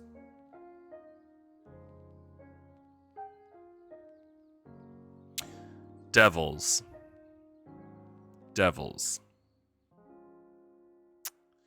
I like devils. What if I have imps? What if I throw a couple imps at them? Again, this is not a if I threw imps at them, it wouldn't be a encounter that I'm expecting to take a whole ton of resources away from my players. It's not going to be an encounter that I'm expecting to be deadly. It would have to be a more informational encounter. Just kind of a weird, like, oh, why the hell are there imps up in these mountains on our path? But then we also have these wild soul spirits that are gonna be kind of like stopping them. Imps sound good, yeah. Imps sound good. Let me see. Let me see here. They're tiny. Oh, and actually, I have imp miniatures. Imp miniatures. I don't know where right now, but I have imp miniatures. Because I have, I talked about it before. I have my Anycubic printer is there. It's off screen right now. And I'm subscribed to Loot Crate or something, Loot Box. I can't remember off the top of my head. But they create STL models, and they're great. They're fantastic, amazing detail. And yeah, one of the packs had like imps and stuff and devils, whatnot. Imps are only like 9 HP base, so easy to take down with a cantrip or two. True. And like I said, it wouldn't be anything that I would be putting out there to drain party resources. However, just because they have 10 HP, it says 3d4 plus 3. 3d4 plus 3, that's what, 15 max? Yeah, 12 plus 3, 15. That's for a level 3 imp. That is for a level 3 imp. What if I wanted it to be a level 10 imp? Maxed out 43 HP. But then I have to sit there and go, okay, well, if it's a level 10 imp, then that means their proficiency bonus is going to go up, so their attacks are going to be a little more deadly. And maybe their attacks do a little more damage. So instead of 1d4, it's 2d4. It's not a huge increase, but large enough. That also means that the DC on their poison damage is going to go up. And this makes them a little more difficult. Good to remember, just because an imp or a goblin or something has tiny amounts of health does not mean that you have to alter their entire stat block just to make them a little more difficult. Just up their level. It's the same thing. A level 10 barbarian, technically their HP is 10d12 plus 10 times their con mod. That's it.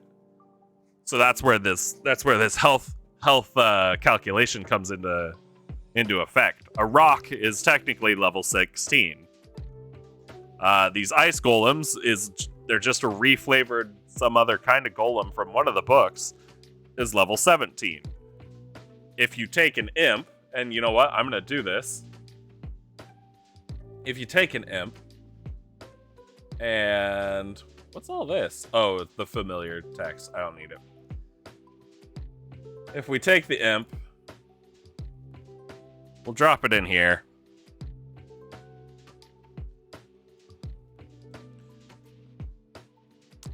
It says 3d4 plus 3. That's a level 3 imp. And since it's a tiny creature, it does d4 damage. But if we feel like that's not strong enough, then we do something about it.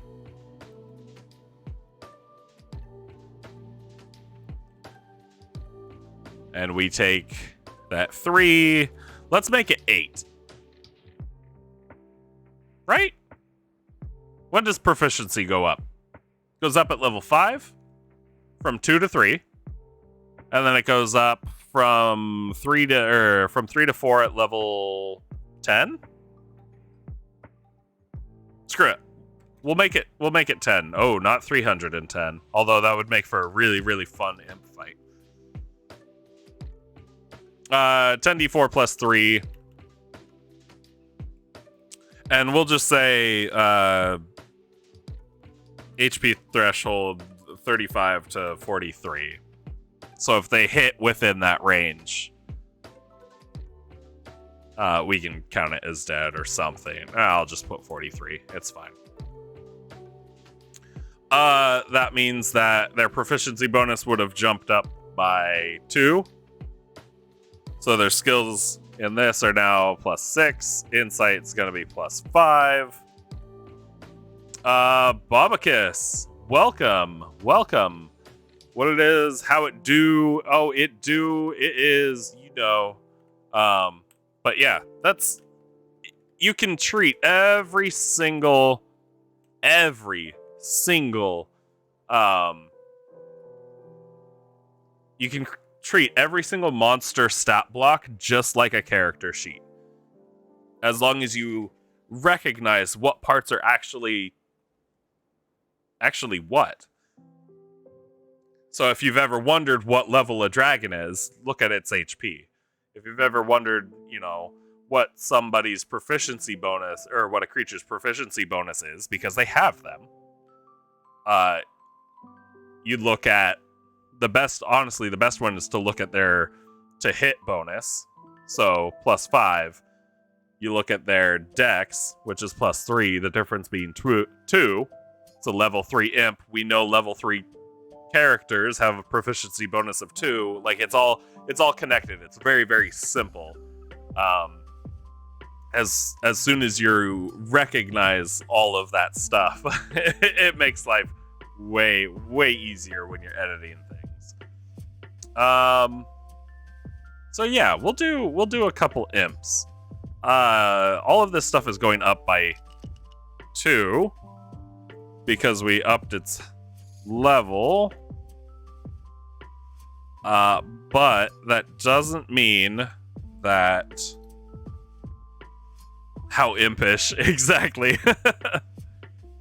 That doesn't mean that it's going to be hugely impossible to fight. Just gives it more health, and to be fair, my players technically can still one-shot this imp. I hate it, but they can.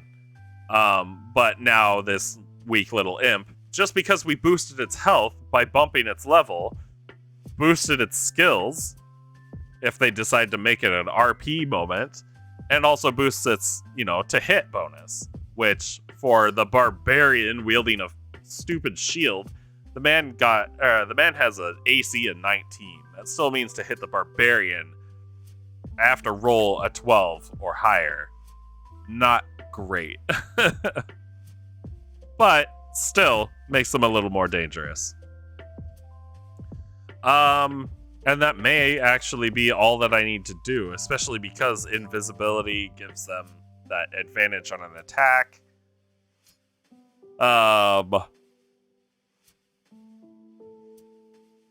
Yeah. It's not bad. And technically, an imp turns invisible, goes into attack, or it turns invisible on one turn. Next turn it attacks.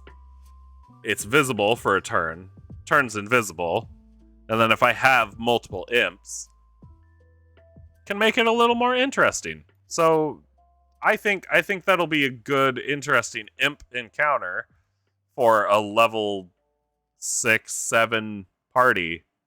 7, I think. I think they're 7. So not terrible.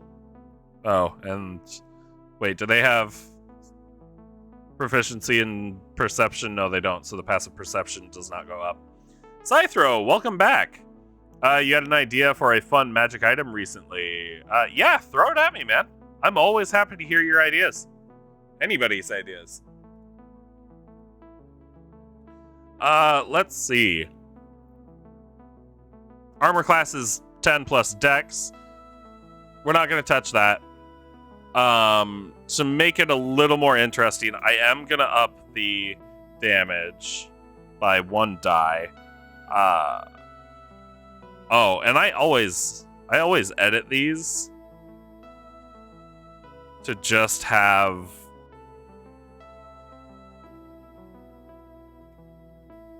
the dice.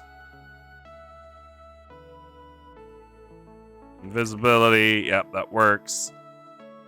I don't need to know the average damage because I never use it. So let's get rid of that. There we go. We roll dice. The game's about rolling dice and getting lucky, right? Immune to poison, immune to fire and poison. Languages, infernal, common. Okay, speed, flying 40. Not bad, not bad. Damage resistant, cold. Okay, good. A phoenix cigar where the ashes turn into tiny fire elemental birds. You imagined it as a very expensive export from the plane of fire and as a signature item for an evil capitalist. I really like that idea. I really like that idea. Average damage is great if you're going to make them minions and use 20 of them. True. However, I've also learned don't use a shit ton of minions. As somebody that's had to sit there and roll for a bunch of enemies, I will never put more than like 8 enemies on the board, and that's really, really pushing the limit. I try to stay lower. If I want to have an army of enemies, and actually if you ever do run if anybody runs a campaign where you have your players fighting in an army against another army, exactly action economy, it's huge. If you do ever have your players in an army fighting another army, and you want to create that chaotic feel, rules for rolling a group of enemies at a time in the DMG. Yeah. And I mean, I've played in a game where, we actually ended up having like 20 allied kobolds with us. It was actually one of the Tiamat games, or Tiamat books, I think the first one. We ended up having a bunch of kobolds with us, like 20 of them, and like having them broken up into 4 groups and rolling 1 die for each group completely imbalanced the next combat encounter that we had. Like, just completely. It was ridiculous. And I mean, it's DM maybe shouldn't have allowed us to have 20 kobold companions, but it was also a reward for, I think, a nat 20 with a really high charisma score. So it was just kind of like, oh, okay, well, I'm going to be a dick if I don't let you do this. And it's fine. DM has to make decisions. But that action economy is so important. And Bobicus is right. It makes combat super swingy if you roll entire groups. I mean, even if you took 100 soldiers and you rolled the group all at once, you roll a nat 20 on 100 soldiers. It gets really bad. That's what minions are for. They're meant to make you use resources, not be a huge challenge. So here, let me do this. Let me challenge you with this idea. Let's say you want to have those minions. You want to have that minion effect. Why not? Why not introduce them slower, but have them nearly unlimited, I guess. So in a war zone, massive armies, you want to do a Lord of the Rings style, Battle of Minas Tirith kind of thing. You have massive armies colliding with each other. There's thousands of people out on the field. Why not create a zone where your players are battling? And, of course, the heroes of the story, they're going to encounter the captain or general or whoever. They're going to encounter the big baddie of the army because they're there to go cut the head off the snake, right? Have them fight that. But then all around them have enemies that are in the crowd fighting with friendlies, but occasionally one of these enemies breaks off and comes to join whatever the big bad is that they're fighting. And turn them into a layer effect. Turn minions into a layer effect rather than having them as enemies that are there to do some serious damage. Then yes, you could just be like, oh, when they hit you, they do 5 damage. That's fine.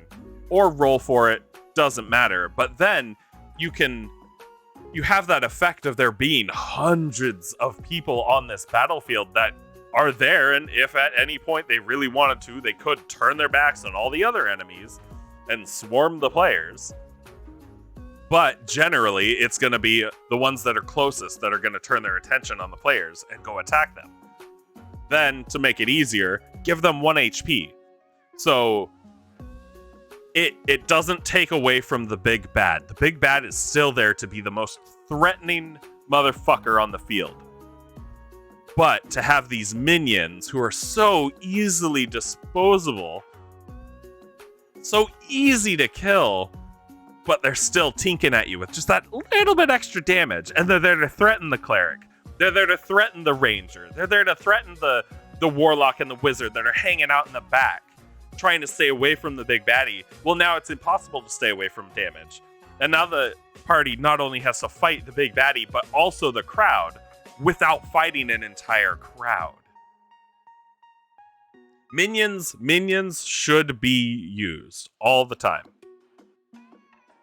But generally, if you're using minions, you want there to be... I just said what you just said. Right. And you know what? That's fair. Yeah. And I honestly don't remember the rules for the groups of enemies and the DMG and all of that. I haven't read the entire DMG. I've read the entire player's handbook, not cover to cover, but section here, section there, bouncing all over the place. And I've kind of done the same with the DMG, but various things I've also skipped over because a lot of it is guidelines. You can listen to what I said, but I'll also let you know that you play how you want, you play how your players want, you play what works at your table that everybody's happy with. There's absolutely no reason why anybody would ever have to play the way that I play. So if you find something that works, great. For me, that's what I do is, minions have 1 health, and I've done this. I did a undead dragon encounter, and the dragon was able to, use a special layer action in the graveyard to roar, and it raised undead from the graves. And it only did a couple, but still, every round it roars and creates 4 more undead, and eventually there's a lot of undead on the field. And then as an undead reaches a player, they have low AC, they have 1 HP, but they do a die of damage plus a little bit of bonus. Generally, I never rolled damage for those minions. They were literally there to distract the players from the dragon, which, action economy isn't just action economy isn't just the players get 4 attacks on their throughout the round, and then the big bad gets 3 attacks throughout the round. It's where are the attacks going? What are the targets? You know, lots of targets, but they all don't matter. Means good things for the action economy if your big bad only has 1 attack, but it's huge and massive and always hits. I don't know. There's a lot that goes into balancing. Yeah, there's a lot that goes into balancing. And I think we got here by talking about this imp that I've altered. This imp, though, I don't want them to be minions. I don't want them to be minions. I want them to be a meaningful encounter. Although they'll probably make it quick. It probably won't go more than 2 rounds. Maybe 3 if they roll really badly. But yeah, let 1 minion use the help action each turn to distract the PCs. You absolutely can. And that works with the imps too, because if they turn invisible, they don't lose that invisibility until they attack. I mean, it literally says right here, they're invisible until it attacks or until concentration ends. It says nothing about it taking other actions like the help action. And it's because it's, you know, that innate invisibility. So why wouldn't a mischievous imp be, or a group of mischievous imps be helping each other attack the players, distracting them? Meanwhile, the imps, they still have advantage on their attacks while they're invisible, but yeah, there's a lot of ways you can play it, and with average intelligence on an imp, that's definitely something that you can do, and it would make sense. You've had them had an impact as all your players are super high AC. Yeah, and that's a good one. That's a good one. High AC players are annoying. Really annoying. But yeah, I think, okay, so we're gonna go imps. I'm gonna erase harpies. And we're gonna do, hold on, for these ice golems, we're gonna do 2 of them. How many imps are we gonna do? We could do 3 imps. 3 imps wouldn't be terrible. And may actually wear the players down a little bit. Let's do that. Yeah, we'll do 3 imps. Now, the order that they're all gonna end up encountering these in, I think they should encounter the rock first. No. I'm pressing the wrong buttons. I think they should encounter the rock first. I think the imps next. And then the ice golems. And I think what they're going to do is they're going to encounter the imps in the same day that they encounter the ice golems. These ice golems are going to be pretty difficult, I think. So the imps doing this kind of thing should help wear them down, especially, and I've mentioned before, I have a life cleric in my party that brushes me off his shoulder, brushes all the damage I do off his shoulder. He's like, oh yeah, channel divinity. Everybody gets a shit ton of health.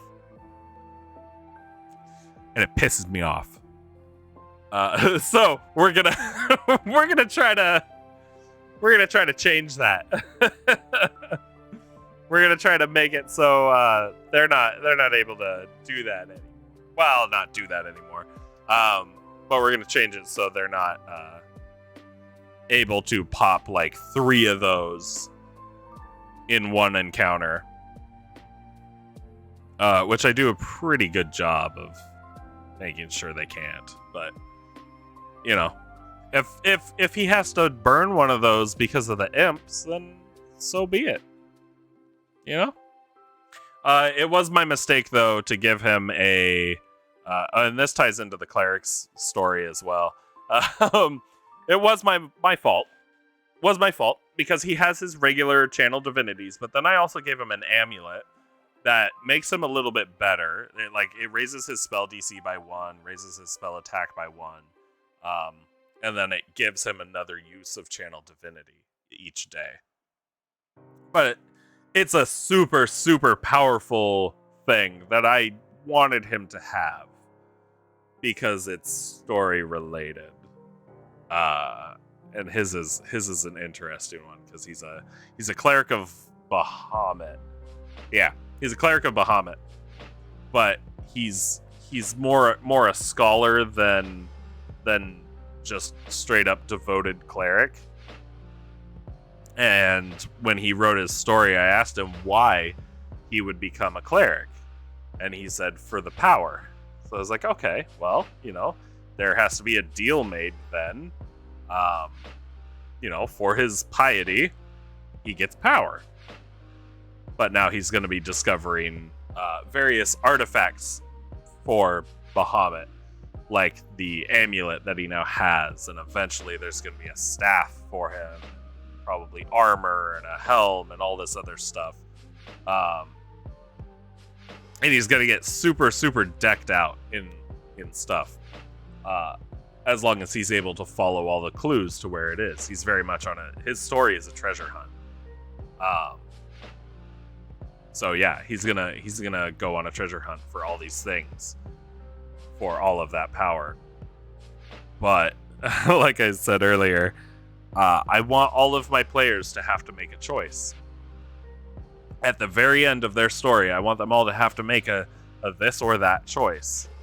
And I've already decided that his choice is going to have to be between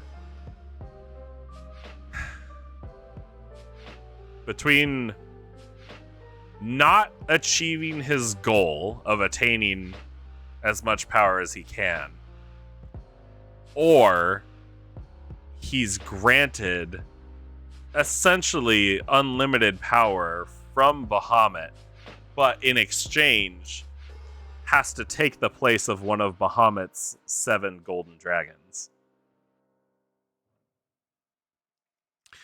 So it's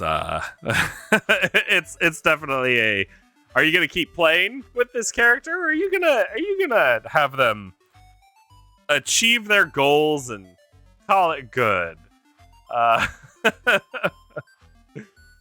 And I've done that for all of my players except for the Ranger. I couldn't figure out a way to make the Ranger one have that kind of effect, but hers is an even worse story, where I've done even worse things to her backstory. Yeah. So this is good. This is good. Imp, Rock, Ice Golem. I feel like I'd want to do more. However, maybe the Imp and the Ice Golem are going to be in the last day. Maybe they're going to be in the last day. Should I should sort this out. Let's do day 1. Day 2. Yeah. Day 3. I don't know why I keep missing that space. And day 4. Yeah, what is wrong with me? So, I mean, not every day has to be combat related. Not everyone. Let's do this frozen corpse statue thing. We're going to cut that out, and we're going to do... That's going to be at the end of day 1. That's going to be at the end of day 1. Warning. These are going to be day 4.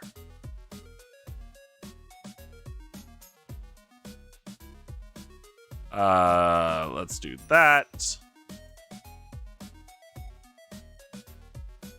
What else? What else? Oh, did I copy and not cut? I did. Let's see. Sheep? I love that I just said sheep as a question. Do my players have a way to see invisibility? The imps can annoy players in many ways, not just combat. They don't have a way to see invisibility. And you're right. I could have them steal weapons at night. Actually, that's not a bad one. That's not a bad one, because I do need more nighttime encounters. So what if I did... Yeah, let's see. Imps, thieve? Thieve? How do you spell thieve? Okay. Thieve from, players... Nighttime, encounter. Okay. I could do that before. That's not bad. Okay. I like that. So let's do that on day 3. But that's going to be at the end of day 3. I think at the end of day 1,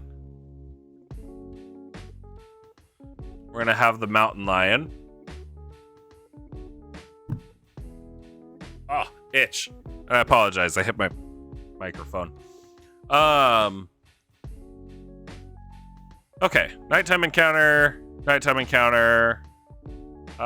Day 2. I think day 2 is going to be the rock.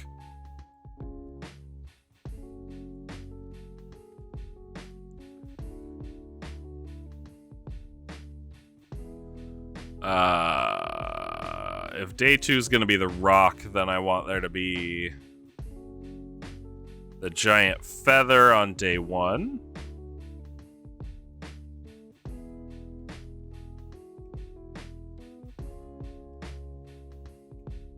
So maybe they don't have anything really happening there. Let's do this abandoned camp.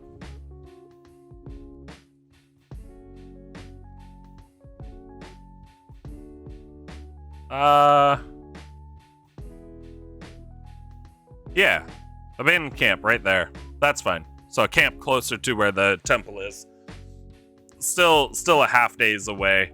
Or a half day away. Closer to temple, small unkept farm, garden. We'll take that and we'll do that there.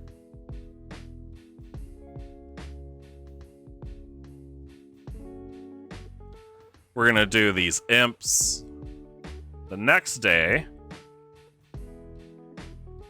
And the ice golems we will have outside. I think that just about covers everything. So day 1 is going to be more I guess role play, more world building stuff. Day 2 is just going to be the rock. Do I want to throw other things at the rock? Or no. Do I want to throw other things at the players other than the rock? It's a well-traveled path, so I don't want to ruin it too much with like difficult terrain or anything.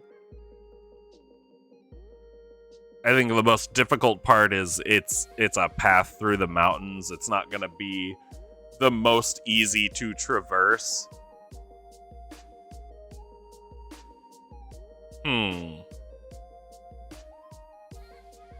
It's not bad.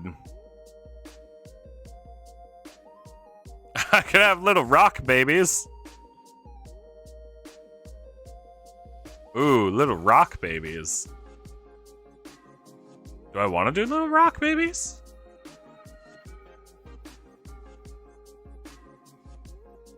Maybe something else before the rock. Oh, what do I want to do? How about...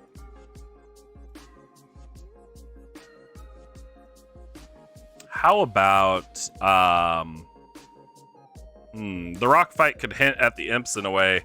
Maybe an imp was following the party, the rock notices it and screams at it. My thinking for the rock was it was gonna be kind of like it's perched atop a cliff. It's perched atop a cliff. It can see the path that the players are walking. Movement means prey to a raptor, to an eagle, to a falcon, to a hawk. Movement means prey. And that's what the rock sees. So that's how the rock was going to catch the attention, or how the rock was going to get involved with the players. My thinking for that. The imps, I want them to be closer to the monastery, because that's where the devils are currently. Imps aren't gonna kind of like flit around and leave behind their commander, I guess. No, commander's a good term. Commander's a good term because I mean, it's all war related. Sheep. You know what? Let's do the sheep. Oh, let's do the sheep. Okay, get this. We're gonna do sheep? Sheep. It's no longer a question. We're doing sheep. Rock babies sound great. It changes its goal. It won't just abandon a possible meal when it's low HP. True, because if the players are wandering too close to the nest, the rock actually would stay and fight. All right, so we're doing sheep and rock babies. Oh god, if I could not fat finger stuff. Rock babies. Let's see. Nest on high cliff with high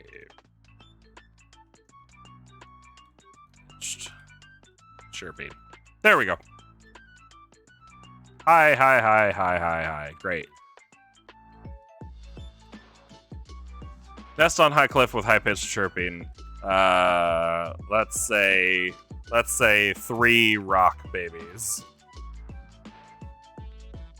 Not a real combat encounter, but would make a really good meal for that barbarian.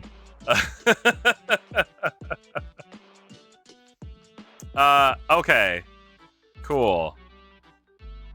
This works. I've got day 1, day 2 sheep. Sheep, and not just sheep. Not just sheep. Sheep carcass.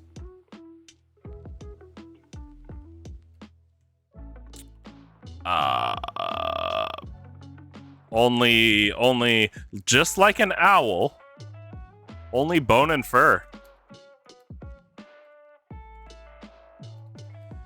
In a compact ball. Yeah, there we go. The rock invented agriculture and keeps sheep. No, we're gonna use sheep. That's gonna be what the rock's been feeding on. And of course, animals have to poop. Player characters don't, but animals have to poop.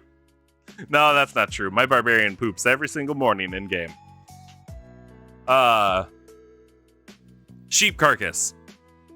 like the compact like mouse balls that owls leave behind, because they eat mice whole and then digest everything they can, and then they crap out bones and fur, and that's it.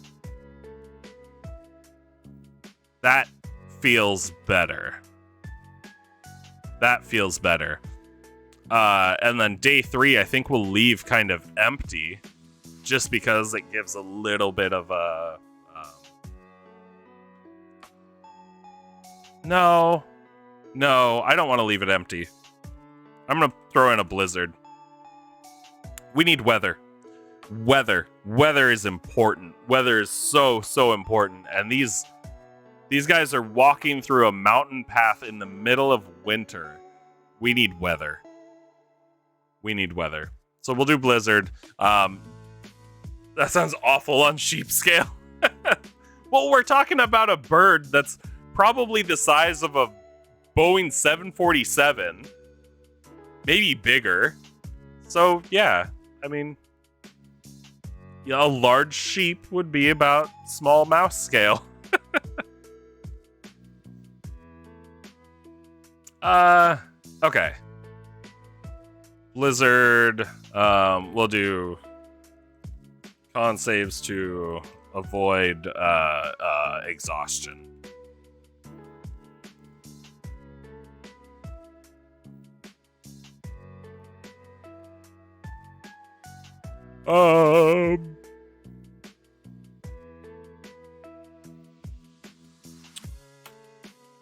Every let's do this. Con saves to avoid exhaustion every 2 hours. 1 hour.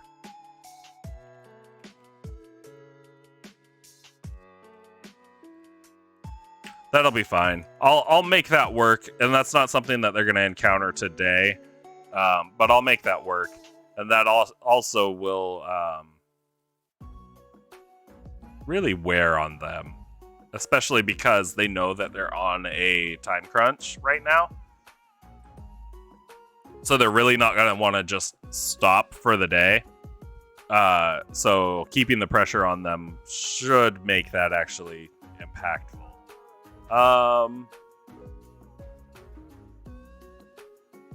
Day 1 looks fine. Day 2, encounter. Day 3, weather encounter. Day 4, more combat encounter. Okay, let's delete this stuff. What the hell? You're playing sticks and your entire PS4 just shut off for no reason? I'm sorry. Jeez. Plague Boy, what is wrong with all of your tech, man? That is bad. Okay, let's see. So, okay. Heckar. God damn it. We are going to... Do I want to put these notes here? Yeah, I guess I want to put the notes here. Excuse me. Oh, your tech is messed up. I'm sorry, man. We gotta get you some better stuff. Okay, so the party is meeting today. Today, the party is meeting Ergon Valsmuth. Human male. How old? Old man. Oh yeah, I just put old man voice. I don't know if I want to give him an old man voice. I don't know if I want to give him an old man voice.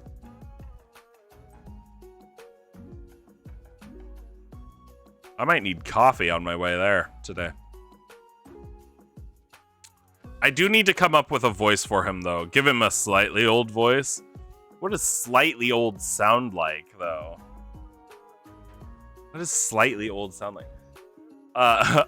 Coffee. Yes, I'm gonna need coffee before before my game today. I'll probably stop and get some on the way there. It's like an hour drive to get to my friend's house. Not too old, but not very young. Fair enough. Not old per se, but been chain smoking the past 50 years. Oh, jeez.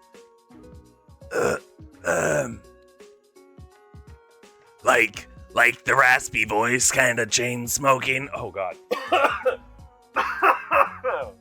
You killed me. You killed me. Whoa, it's far. Yeah, that's with me driving like 60 miles an hour the whole time. It's far. Because I kind of live out in the boonies. Ouch, your throat hurts from that. You guys wanted my voices, right? Hold on. There we go. If I press, oh, my microphone's in the way. So if I press right there, yeah, I can feel it. So, okay, now that I've got it locked in, I could give him this voice. It's not a bad voice. You know, as long as the player's got a pack of Newports that they can slide to him, keep him talking, it's not bad. The NPC has 1 HP and dies when you start coughing from voicing them. That's pretty good. I don't need him super frail, though. But the, can I make it slightly deeper? Yeah, I can. Like that deeper? That's not bad. Actually, it's kind of growing on me. Actually, god damn it, I hate that. It's really growing on me. You like that? Alright, let's do this. Not old man voice. We'll do deep chain smoker voice. Oh, yeah. It's actually not that hard to do now that I've gotten into the groove of it. Part of the problem that I have with a lot of my voices is I don't want them all that reminds you of Stephen Blum voice. Nice. One of the troubles I've had with a lot of my voices is trying to get slang down or vocal mannerisms down. I have a bit of a stutter myself. It's not super bad, but I get stuck on some words occasionally. I say and a lot. I feel like everybody does, but yeah, there's that. And it's been difficult trying to get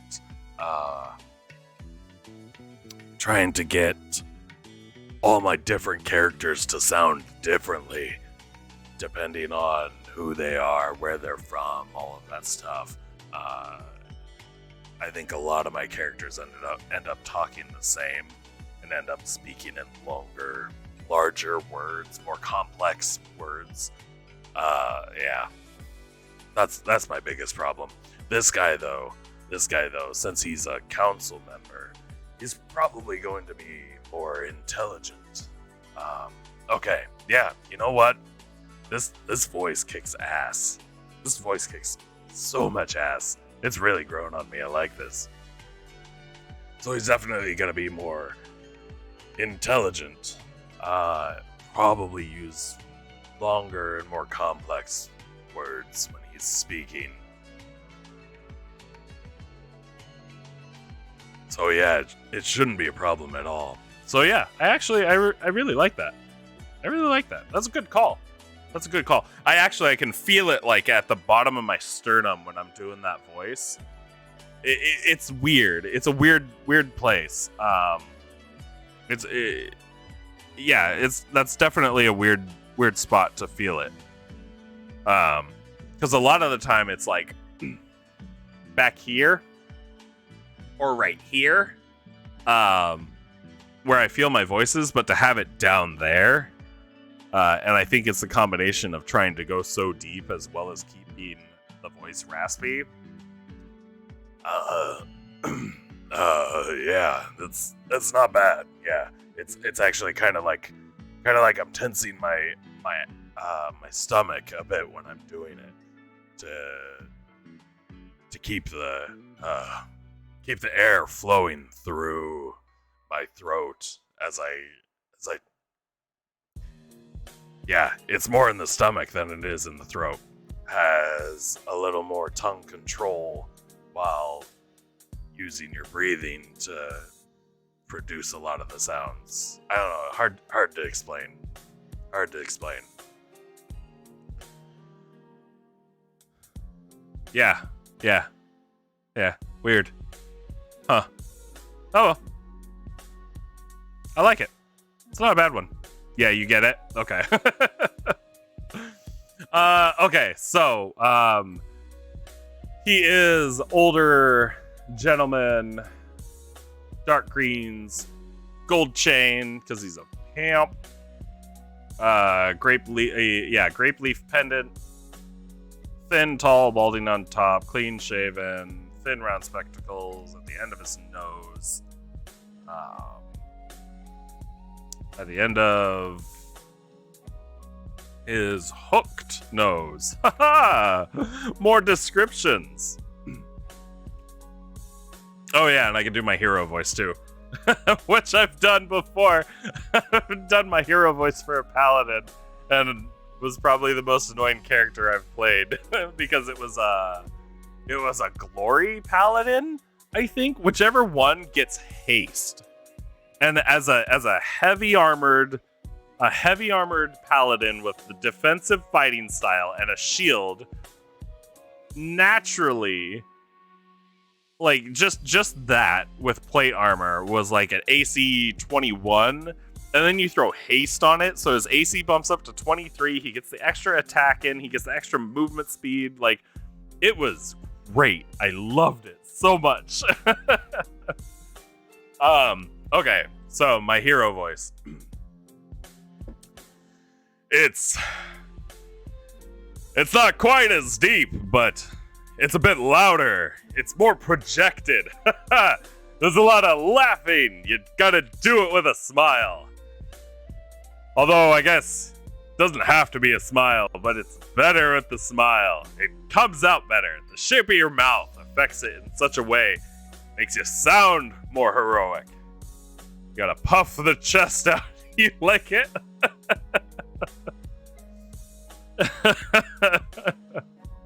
Alright, cool.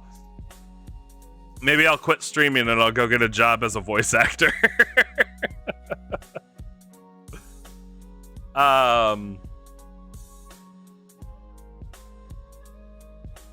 Yeah, what do we want? We want him to give information. We want him to give information. Where am I gonna put this though? I'm gonna make a new thing over here because I don't exactly know where I want to put this information, but I do want to put. We'll just label it Ergon shared info, and then we'll say other. Like, I don't have to make notes about thanking them for the stuff that they've done and all this other shit, but I do have to make notes about what specific information he wants to pass on. You didn't know what voice to get your Blood Hunter, so you gave him just your voice, but deeper, and his personality, yet charismatic, is awkward. Love it. Love it. I rather enjoyed playing. I have a lot of favorite characters, but a lot of them pale in comparison to the weird ones that I've made. We played Curse of Strahd, and I played a draconic sorcerer who had spent time in the Feywild and had a magical affinity for ice. So all of his spells were cold damage or stuff like that. But then because of the Feywild stuff, he had some like fairy related stuff. Like he had the sleep spell and different charm spells. But then being half draconic, it was a whole mess. Anyway, he was a pothead. And I played him like Tommy Chong as best I could. And it was fun. But then I had another one. My gnome barbarian was great. Just extremely vulgar, angriest little fighter. Zoppel T Gaming, welcome. Your first campaign was Curse of Strahd, and Death House was the starting point. Death House was just gross. Sadly, we never made it past the original town before the DM was overwhelmed with college. Ooh, that's rough. That's rough. Scythro, you've been getting into voicing your NPCs only recently. You have 3 default voices you cycle between.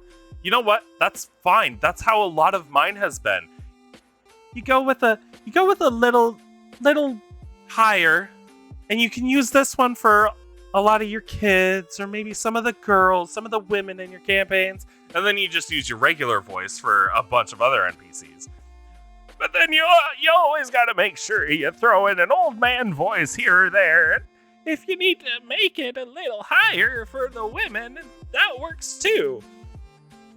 And that's pretty much how a lot of my campaign has gone, is with me doing like 3 or 4 voices. And then I'm trying to throw in some weird ones. Like, I'll do the super deep one occasionally for the more, either larger guys or the more, like orcs. I'm definitely stereotyping.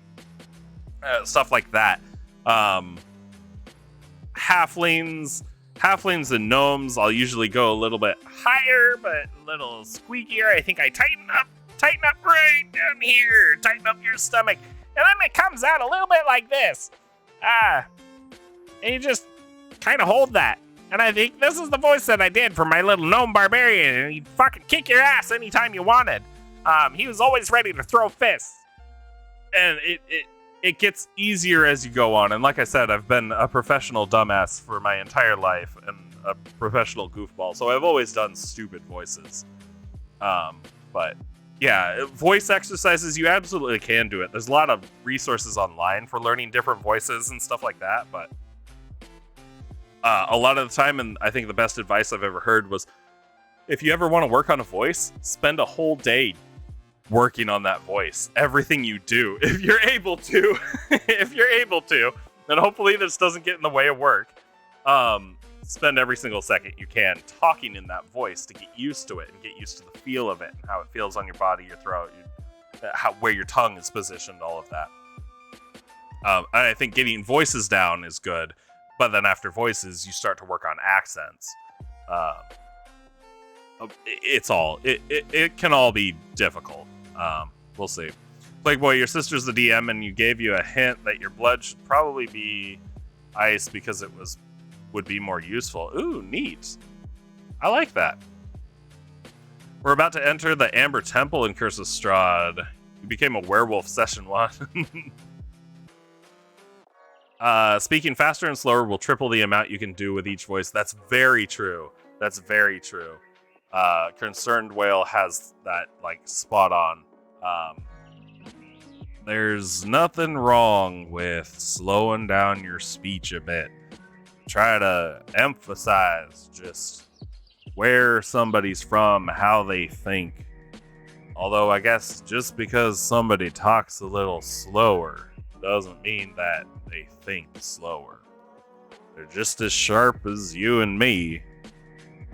They just aren't as rushed in their lives. Zoppel T Gaming, we actually had an original starting point in a homebrew town.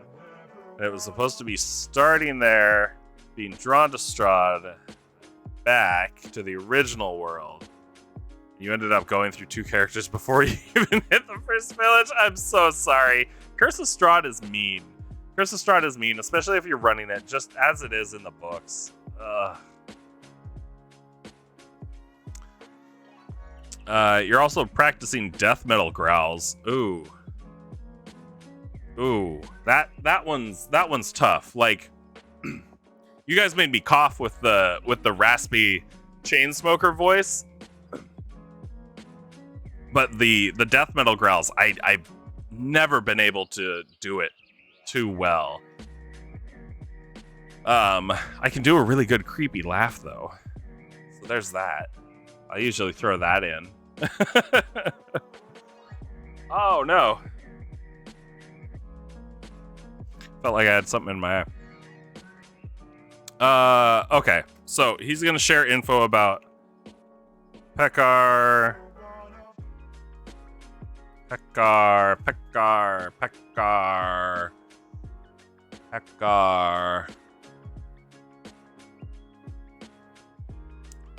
Stolenbrow.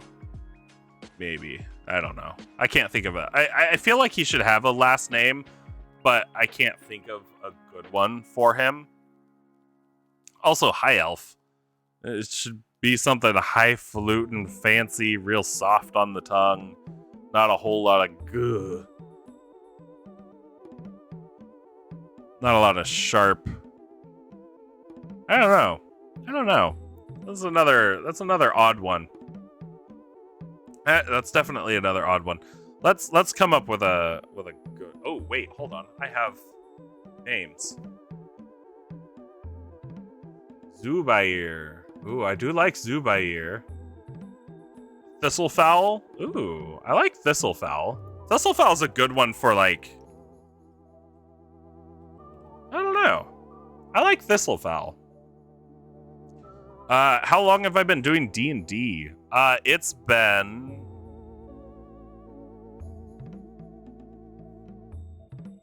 Gosh. I don't remember exactly. It's been maybe... Oh, no, wait, hold on. Because, both my kids... So, my oldest was probably about 3. She's... Okay, so like 6 years? Maybe? Might work better for a satyr. Yeah. Thistlefowl's a good one for like halflings too, or even gnomes. Thistlefowl. It's not a bad one for an elf though. Since around the early days of 5e, I guess. I actually don't know when 5e came out. But yeah, maybe. Yeah, actually that would make sense because I don't think there were a whole lot of books out at the time when I started to play. SE5 or 5e launched in 2014. Okay. So early days. Probably about 2016, I think. What other systems have I tried? Not a whole lot. Not to say that I'm not interested in them, because I am. We haven't played a whole lot. I think we've played a couple like one page games, D6 based. And my other game that I played last night, and I guess we're switching to playing on Sundays. The DM, he's old school. He grew up with AD&D, and he likes to stick to a lot of that stuff. So our games with him have been a weird combination of like 5e plus AD&D plus some of his homebrew system, and it's been all over the place. So it's not like I'm opposed to trying anything new, but I just haven't. However, I did help Kickstarter the Avatar Last Airbender TTRPG. I'm super looking forward to that system and how that plays whenever I get it. And yeah, that'll be a ton of fun, I'm sure. Just because I know that they have the materials out there for you to try it and test it out. I just haven't yet. But yeah, I think that'll be fun. Powered by the Apocalypse, which is a good basic system. Neat. Scythro, you've got that too. Scheduled to come out soon. Yeah.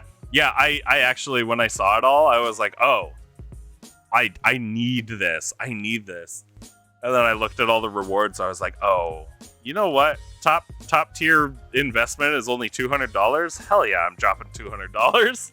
I was like, I want those fancy dice. I want the fancy mat. I want the pie show tile. I want that tile. It was supposed to be February, but they pushed it back a month or two. Oof. Yeah. I mean, that's the state of the world. You did the basic Otter Penguin pledge. Nothing wrong with that. I wanted them to Although I guess at the point when I pledged, they had already beaten their goals, but I also wanted to see them meet every single one of their goals. So they kept unlocking stuff, and oh boy, I was not disappointed. They did so well. But yeah, Kickstarter. Did anyone pledge for Mothership? No, I didn't.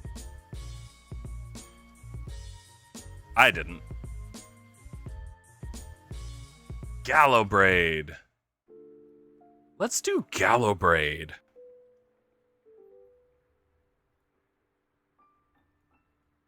Let's do Gallowbraid. That'll give Kunth a last name. She doesn't have a last name.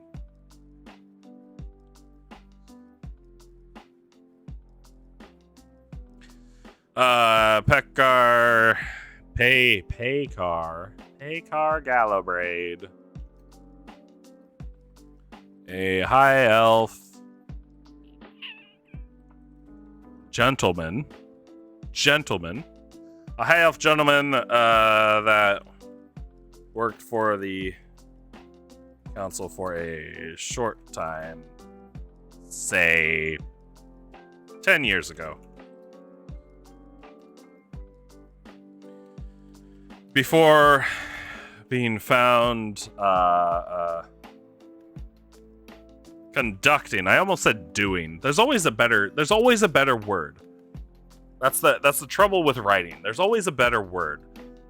You don't want to say doing, you don't want to say they said, although I don't know, sometimes I guess people can't just say something flatly.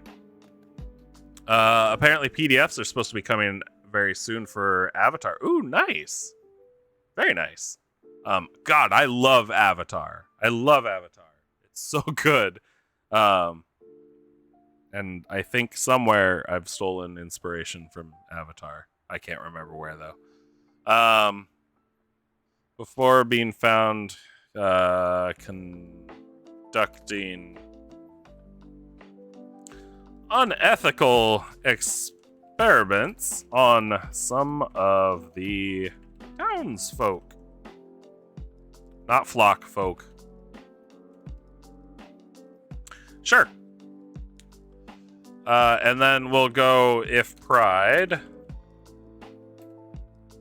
The experiments involved. How would Ergon define this? Necromancy, maybe. Yeah, we'll just call it necromancy. The experiments involved necromancy, and his claim was he was attempting to find a way to thwart death. Not twart. Common, very, very common explanation for any necromancer. They're doing it to defy death and bring back loved ones. We never believe it. You were working on magic items on the side, Scythro. You need a condition restriction for this one. Okay, the near-death experience. Once per turn, when you miss an enemy with this weapon, target must succeed on a wisdom saving throw with a DC equal to your attack. Or take 1d4 psychic damage and be frightened of you until the start of your turn. Ooh. Yeah, Whale has it. Make the DC 10 plus strength or dex plus proficiency. Or 8 and then plus. Yeah, make it like the spells. Give it a... Go with the standardized DC calculation. That will usually make it a bit better. The idea is the closer it was to hitting, the nearer the death experience. That's...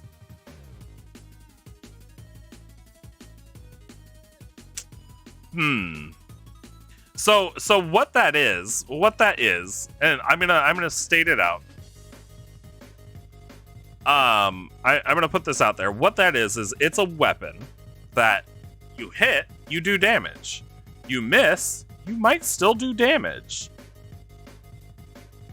And it's kind of like a compensation thing. It's kind of a compensation thing. Because it's like, oh, well, their AC was 20, but I rolled a 19, so I have a better chance of instilling that fear and doing that psychic damage. But if you, I think you're thinking of it a little too much like. I think you're thinking of it a little too much like a 19 was closer to hitting than a 14, when in reality, it's not a, oh, you almost hit them or you almost missed. It's you hit or you miss. That's it. No matter what. If you were below their AC, it was a miss. You missed no matter what. Your attack wasn't any closer to hitting them than it ever was any other time you missed. Unless you were rolling at one and you want to flavor that as being like, oh no, you were just so far off. It didn't make any sense how you were swinging. Just like when you hit. If their AC is 20 and you hit on a 20, you're not hitting them slightly softer than you were if you rolled a 30. A 30 is going to hit just as hard as a 20 is, assuming it's not a crit. So it works, but I would use the standard DC calculation, that 8 plus proficiency plus modifier, because of that. Because it's not a you almost missed or you almost hit. It's a you missed or you hit. That's it. Yeah. If you want to do something like that, I would say, oh gosh, I don't know. I'd have to really think on that. Because I like the idea. Unless you made it an unintentional attack, like you weren't attempting to hit them. Maybe that's what you could do. Is rather than it be a thing where that will make the weapon more consistent, you think what you could do is, rather than make the effect fire off when an attack misses, is the player has the option to throw the attack and cause it to miss, but it's also a very, very calculated miss. So have your player roll to see how close they get to hitting them without actually hitting them, and don't count in DC or AC or anything. Just be like, oh well, or actually use the opponent's AC as the DC. You could. How do I want to say this? Make it a false swipe. Do that. Just like it's a Pokemon move. Use false swipe. It doesn't kill the enemy. It does damage and drops them down to 0. But in this, yeah, they roll for the DC instead of rolling to hit. And then if they hit the DC or the opponent's AC, they get to frighten the enemy, because their attack was so well calculated and so well executed that it's kind of like, see, I could have killed you, but I chose not to. That would be really cool. I think that would be better than it firing off on a miss or anything like that. I think it would be a weapon that has the ability to cause fear in place of an attack. Or have it do a little bit of psychic damage and cause fear. That would be fair. You like that? Cool. I'm glad I could help. I actually really like that, and I think I'm going to steal that idea. No, I'm not going to steal that idea. I'll let you have that one. But yeah, I think I think that would work a bit better. And I mean, like, I get wanting to have effects for if you miss, because it's a nice little. No, it's fine. I can take it. Great. It's a nice little thing. Like, no, it's okay. Everybody sucks occasionally. But to have it go off on every single miss, and especially if it's like I don't know. It feels too much without a negative. We should just do a voice channel in the server to bounce items and spells off of each other. Yeah, actually, I'm gonna take over. I'm not gonna do it today because I'm doing stream and then going off to play D&D. But tomorrow, I'm probably gonna talk to our Discord leader and see if we can. Although we have a D&D voice channel. Yeah, I might just sit in there every once in a while and be open to chatting. But yeah, no, I have one of the weapons. One of the items that I'm going to give to my players once they get to that monk temple is going to be these. I don't know if I showed them off last time, but I'll show them off. These hand wraps of the trainee. Nothing major. Nothing major, but it is a very much like it's a +1 weapon because the monk needs. Now you definitely got to join the Discord. The monk definitely needs the bonuses, so I created these specifically for her. But when attacking on a crit hit, she gets to restore a key point. I think that's great. And then on a critical fail, she's going to restore just a little bit of HP. That's the only time that I'd do anything that's related to missing or hitting, is if it was a critical hit or a critical miss.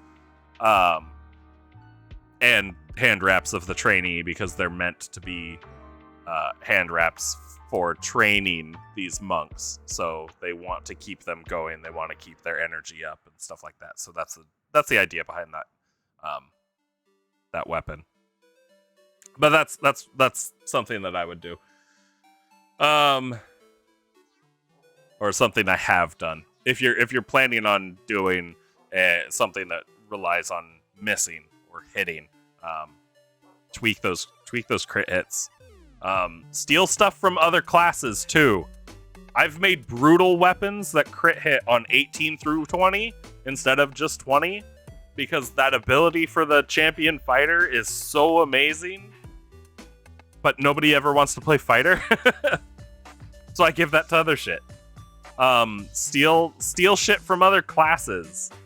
I've got, although the ability is just the spell Featherfall, I've got a feathered jacket that just gives you permanent Featherfall while you're wearing it.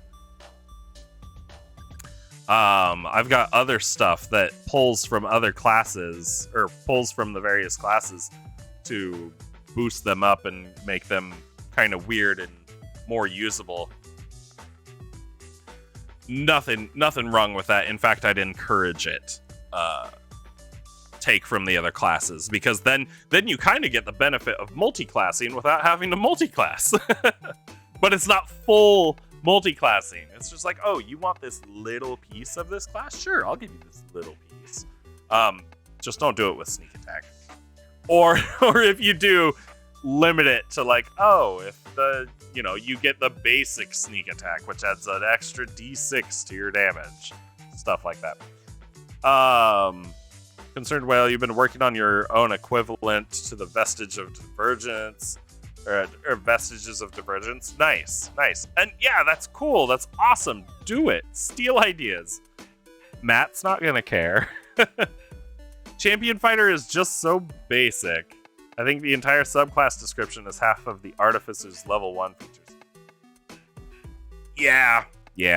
I love the Champion Fighter. I do, because of the raw numbers. However, I'm also gonna say, anybody that thinks that the Champion Fighter is basic, they are thinking too flatly.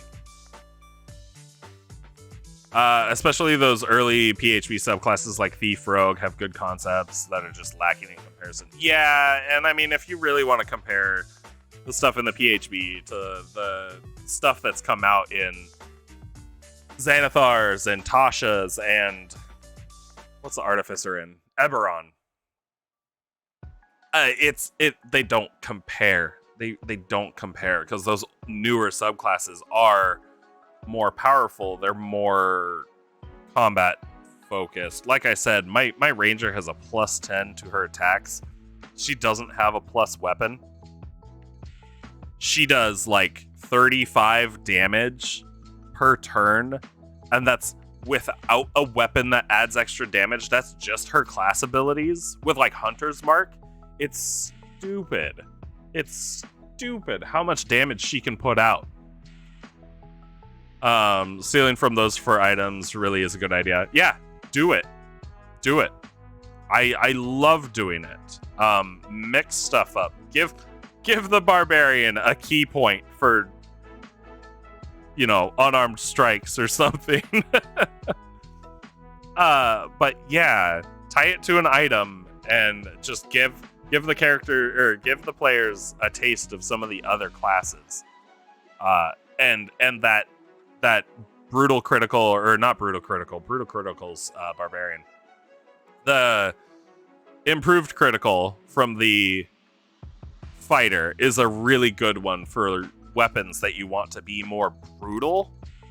I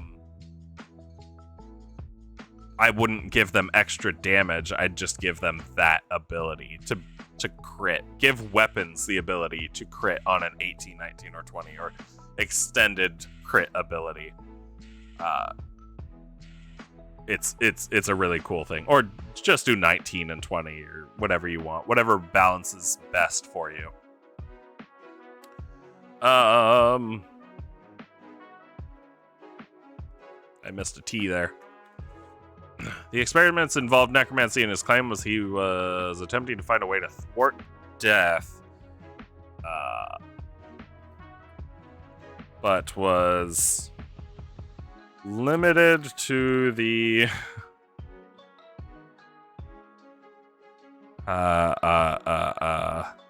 materials at hand. We'll leave it kind of vague. We'll leave it kind of vague. We don't want to say he was out grave robbing, and we don't want to say that he was out killing people. Maybe he was, maybe he wasn't. I have no idea right now, but we're going to leave it vague. Because vague works. Vague is good. Vague creates mystery. You're still saving up for that hair color change? You do it. I think J-Ron is still working on that. Oh god, and he's still creeping. Shiz is working on that. I don't know who is who has the most points right now. And I don't think I'm at You're at 2.4k? Oh, okay. 4.1? Fuck. Although I guess that's a week. It's been a week, right? Because today's Saturday. Although I haven't streamed as much as I should. J-Ron's already at 5k. God damn. All right, I gotta do the math on this real quick. Let's do. Okay, so 100,000 divided by. We'll say you earn 5,000. Yeah, you missed a few streams. Jeez. Crap.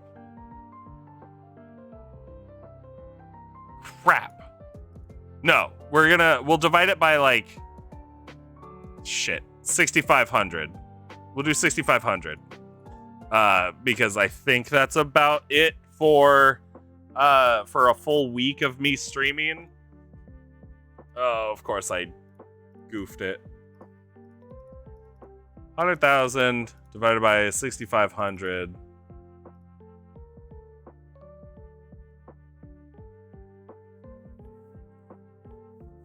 Huh. That's how many weeks, huh? That's what? Okay. That's not bad.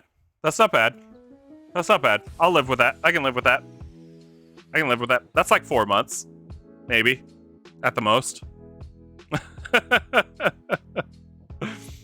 Yeah, make sure you hit all those bonus chests. I'm gonna have emu colored hair soon. Can someone request a different color while it's already dyed? So, if we request it at the same time, you gotta do half-half. So, what I have it set as, and I'll be honest, because that's what this is all about. And green turtle hair, yeah. I have it set so only one person can claim it. I have it set so only one person can claim it. So as soon as somebody claims it, it's gonna be unclaimable for the max amount of time that I was able to put, which unfortunately is only 7 days. However, I'm not gonna get my hair dyed every 7 days.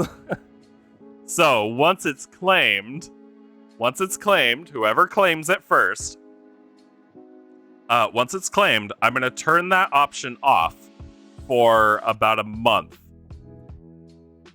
After a month, I'll turn it back on. And then whoever claims it first will be able to do that. And I'll go get my hair changed. Or actually, maybe I'll talk to a hairstylist and be like, hey, what's the safest, shortest time that I can go between hair dyes? Because I don't want to... I just got my hair to stop falling out because I was so stressed at work before I quit. My hair was falling out like crazy.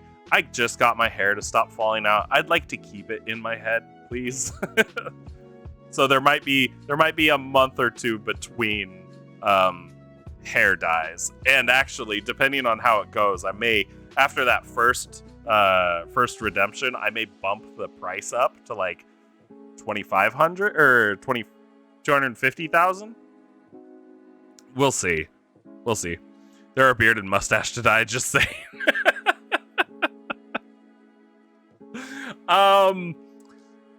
I'll think about that one.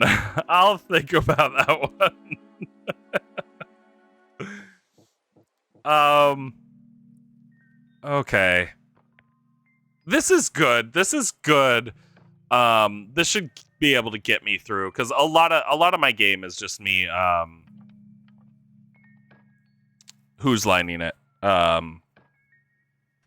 Where you just do it on the fly. I can't remember what the word is, but you guys know what I'm talking about. You like where this is going? I don't. I really don't. I don't want to dye my beard. Oh god, I'm gonna have to do other things. Beard glitter is also an option. My wife won't let me get in bed if I am covered in glitter. God, I wouldn't let me get in bed if I was covered in glitter. Eyebrows do exist. True. That's true. Oh god, I have to make a potato costume too. Because, I mean, it's just a matter of time before I hit 100 followers, but if I have to dress up as a potato at 100 followers, you're glad you started this whole dye conversation? Yeah, thanks for bringing that up.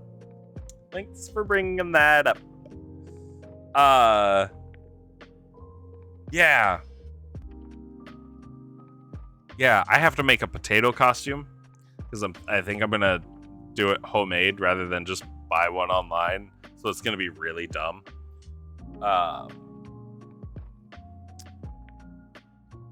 Or I'll buy one and then I'll alter it to make it really weird. And I think what I'm going to do as well is do like brown face paint. So I'll really look the potato part.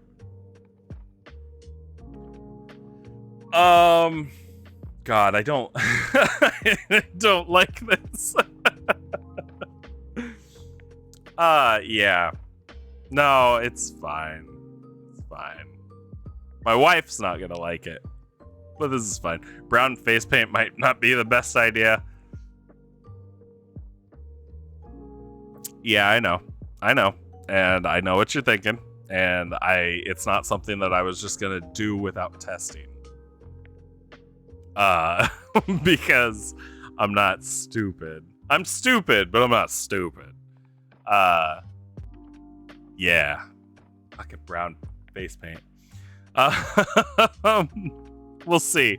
Or maybe I'll make it look dirty. I'll make myself look dirty. That'll work too. God, I guess I'm gonna do that, aren't I?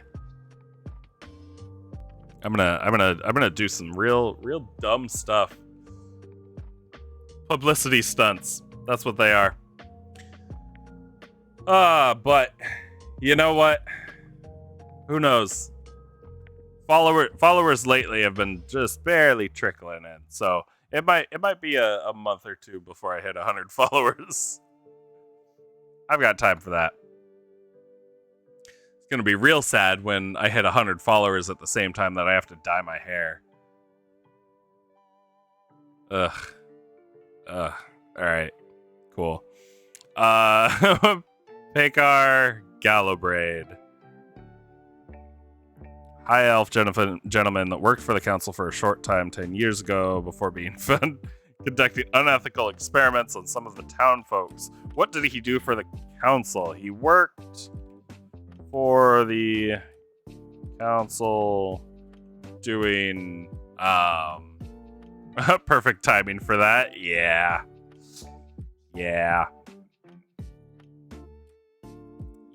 We'll see. Honestly, I'm trying to come up with other point rewards. I've got ideas. Oh, and also because I'm that way, I think I mentioned it yesterday in J-Ron's stream. Plague Boy, you're playing Styx Shards of Darkness.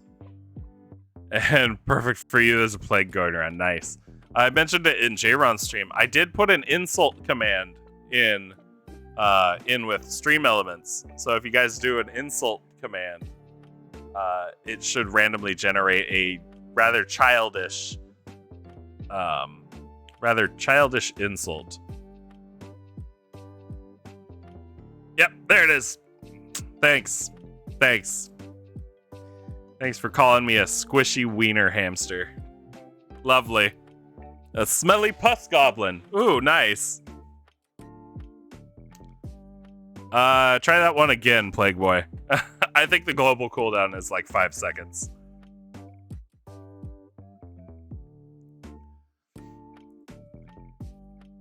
Stupid butt dragon. Nice, thanks. It's nice to know that you guys like me enough to insult me. Goblins do take showers, you know. Yeah. We're not discriminating against goblins, the goblin. Just me. That's stupid turd banjo. Exactly, and we don't abide by stereotypes here. Unless we're trying to do voices. Which reminds me, can I do Ergon's voice? There we go. Yeah, there it is. As taters. That's what that voice is. It's the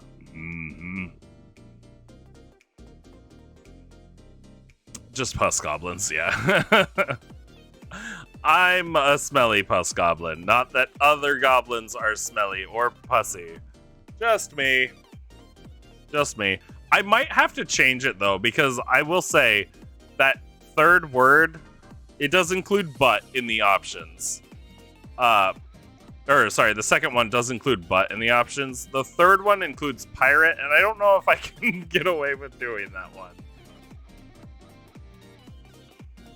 Cause I don't want to offend anyone.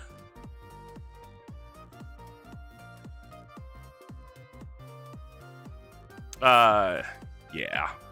I might edit that. But yeah, that was a fun one building.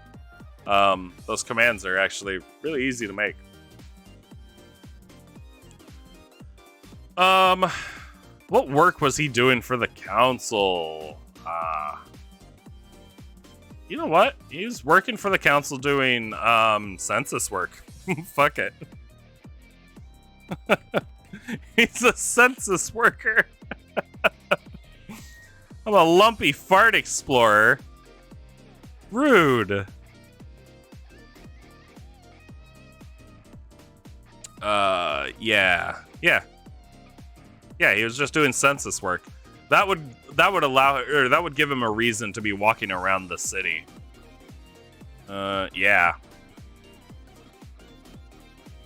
You don't even know how a fart could be lumpy? I don't know either, but I achieved it. What point things do I have? Oh yeah, the highlight my message. Thank you with eye contact. Oh, my World Box tournament thing, which actually, I think we're kind of getting a little bit distracted, but I think I'm okay for what we're doing today. And really, I've only got about like 25 minutes before I gotta go. So I'll leave this up. I'll leave this up, and we'll kind of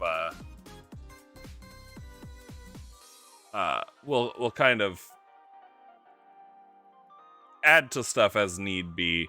But the World Box tournament, I don't know if you guys have seen it since I've updated it. I need to keep finishing it. I need to tweak the rules a bit, but I did edit things, so I'll make this quick just so you guys see it. I've made it better. It's not perfect, but it's better. So if I close this, we're not doing one right now. I'm going to preface that. The sword, by the way, if you want to steal it. Oh, sorry. I have it so links can't be shared. What's that? Oh, Le Goblin. That's right. You're new. So I have been running. We've been playing this game all together. It's called World Box God Simulator. And I mean, it's a God sim. It's a one-player game. However, we've been playing multiplayer. So I like to pit my viewers against each other, and when we play, everybody gets to pick a race, one of the four, and they pick an island or a location, and we let things progress. In this game, as each race progresses, they end up creating kingdoms, and that first kingdom that's created by each race that people pick gets named after them. So if you were to play, we'd name one Le Goblin. When Shiz plays, it's the Shiz, so on and so forth, just to keep everything straight. And then we let the game run, and it's kind of a battle royale. And I've been working on methods and different things that we can do to make it all work a little bit better. And hitting affiliate was huge because now I have a point command to actually call out God powers. So I let you guys pick God powers to do. There's also a coin flip, and if you flip heads, there's a coin flip command. And if you flip heads, then you get to call out a target. But this is the World Box view. I now have, if I can,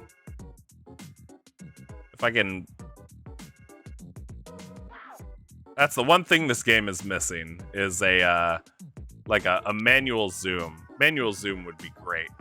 But now I have a grid. So instead of people going, we have the more vague commands, you guys can call out grid locations, just like Battleship. And that should make things a whole lot easier. So yeah, I did that. It'd be nice if I could get a hold of the dev and ask him to put in an actual zoom slider so I could get it to fit the grid a little bit better. Knight to A4, please. It was converted to channel points so I could prevent us from dyeing his hair.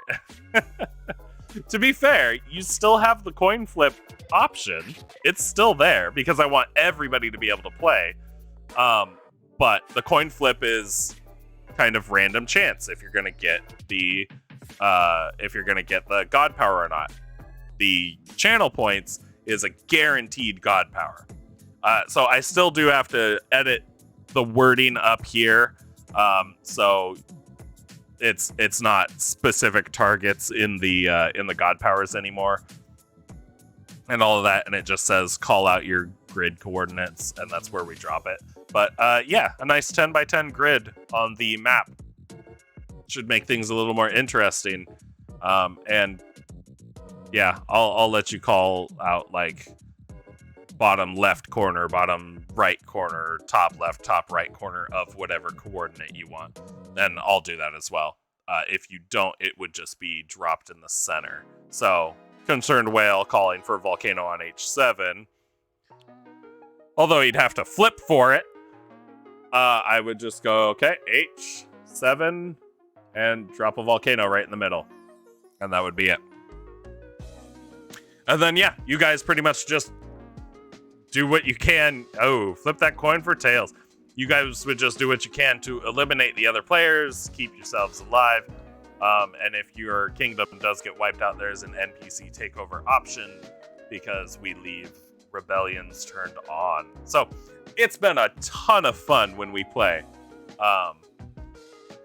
Also, fun thing, I would actually, and I might do it at some point, what I might do at some point is I might build my world map in this and place down various kingdoms in different places and see how it all goes. Because I'd definitely be curious. I'd definitely be curious to see how that all works. And kind of emulate a what if situation with my D&D world. Yeah. But yeah, Worldbox God Sim. It's great. We do we pit everybody against each other, and it's a absolute blast. Yeah. So, showing that off, and then we'll fade that away. Yeah, so good stuff. There's a sneak peek at what we will do in the future. I'm also considering only doing the Worldbox tournament like once a week. I think if we have it planned, or if I have it planned, rather than just being like, oh, I'm going to end every stream with it. I think if I have it planned, it should work out a little bit better. Especially for people that want to play, because then they know when to tune in and when to join. Oh, and LeGoblin, thanks for the follow, man. Show me my kitties. Once a week? Yeah, I could do once a week. Yeah. All right, I gotta go. I gotta find the cats. Give me a second.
Okay. Ugh. My kitties. They were sleeping. They're very sleepy. The girl is a scaredy cat. Absolutely. Here, can I pick you up without you clawing me? She doesn't like, yeah, you woke them up. And there, she's gone. But I'm gonna hold on to the boy. She doesn't like to be held. And she is a scaredy cat. As soon as I walked into my bedroom, she ran underneath my bed. But I got her to come out. But then this guy, oh, he's my baby boy. He's a good kitty. He actually, like, he's really my boy. Because when we adopted them from the Humane Society, he had a kitty cold. So I had to take care of him for like a week after we got them. So he me and him had a good bonding experience, and now he's definitely my kitty. It makes my wife jealous. Yeah. But he's a good boy. They're both good. Played a lot with them as kittens. There you go, bud. Played a lot with them as kittens, so they don't mind their paws being played with too much. And you can rub their bellies. You can rub their bellies and they won't attack you. Because it's a conditioning thing. It's a conditioning thing. If you get cats young and you play with their paws and you rub their bellies and you get them used to being touched there, they won't attack when that happens. So yeah, they're good. They're really good cats, actually. They don't cause a whole lot of trouble. The boy is Leon and the girl is Emma. And yeah, I think we've had them for, God, I think they're like 4. I think they're like 4, 5. They might be turning 5 this year. I think they were born in like May or something like that. April? March?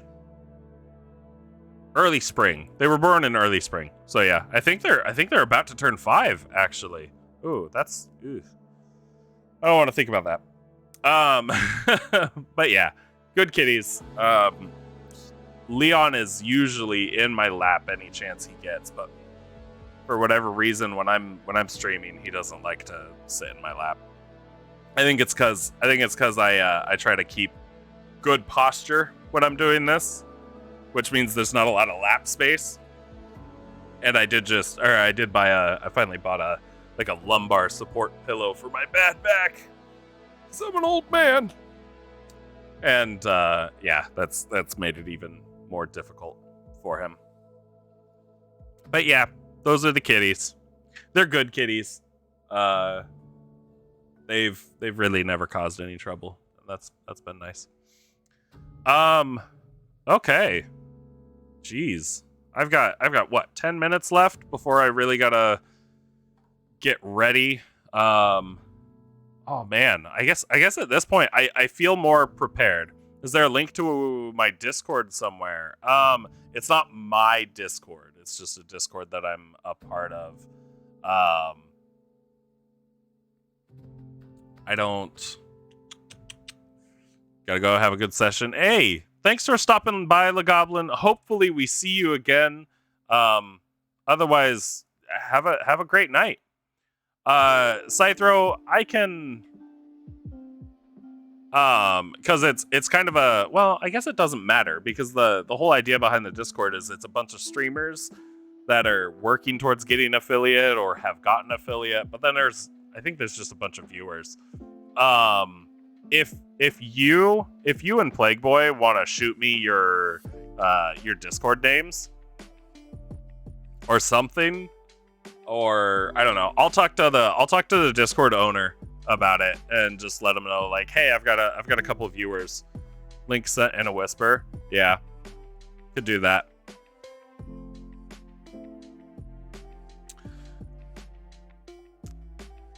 Yeah, shiz, if you got that, that's cool. And God, I see notification on notification on notification for our Discord.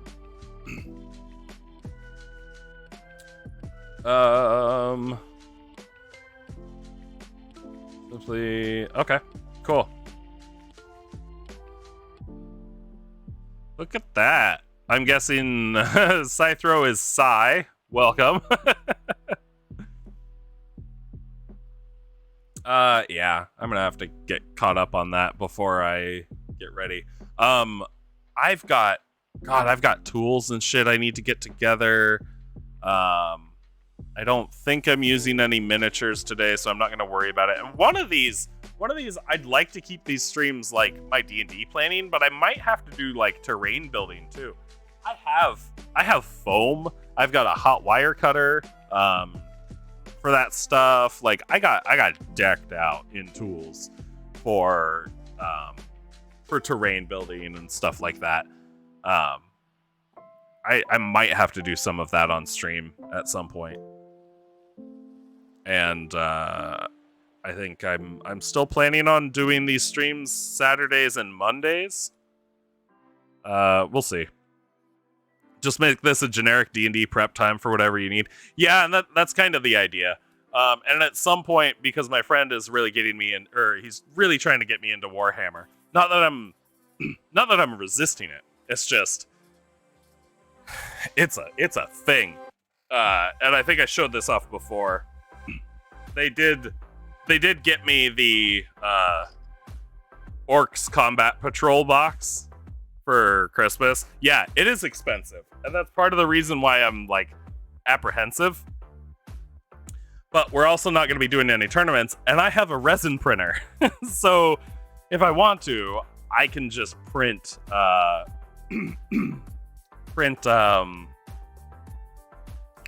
shit, what do you call those? Not official models. God, I can't remember the name. It keeps almost coming and then I forget. But yeah, it's so ridiculously expensive. You looked at getting a mech for it, for a mech fight in Starfinder, but it's like 60. Yeah, it's stupid expensive. One model, and it's not even a super great one as far as the game goes. One model costs $60. Like, no.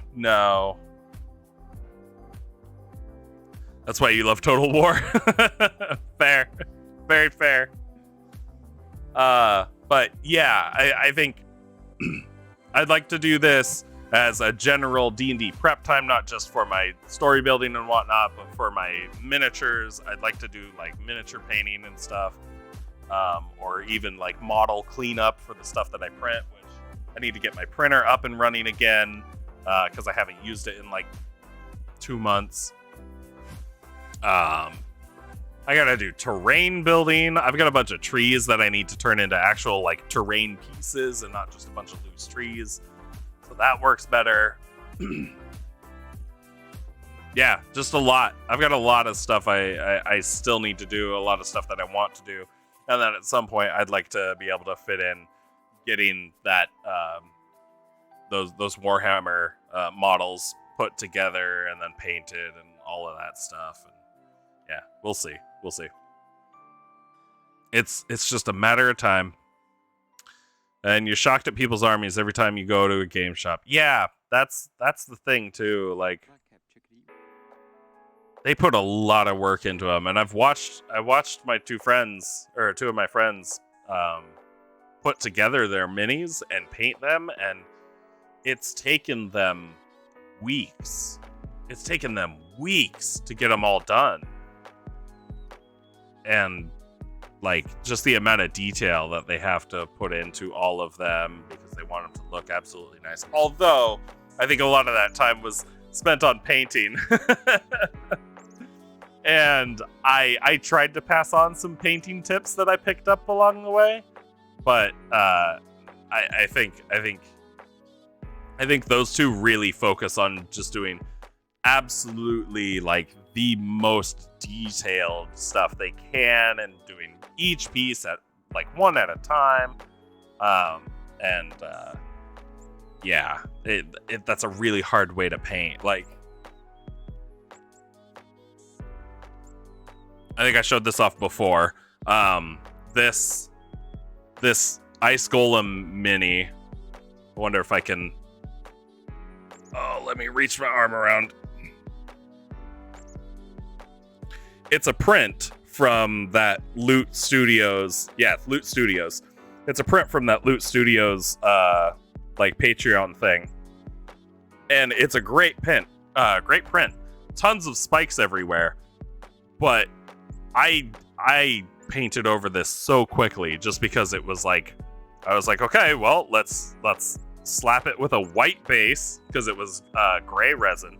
So I slapped it with a white base coat, and then after the base coat was pretty much dried, I hit it with mixed up blue. I just did mass paints. I didn't care about the little detail. I don't know if I could show it on the camera, but there's chain that goes around in all the spikes and down below, and it hangs down like right here. It's like modeled chain.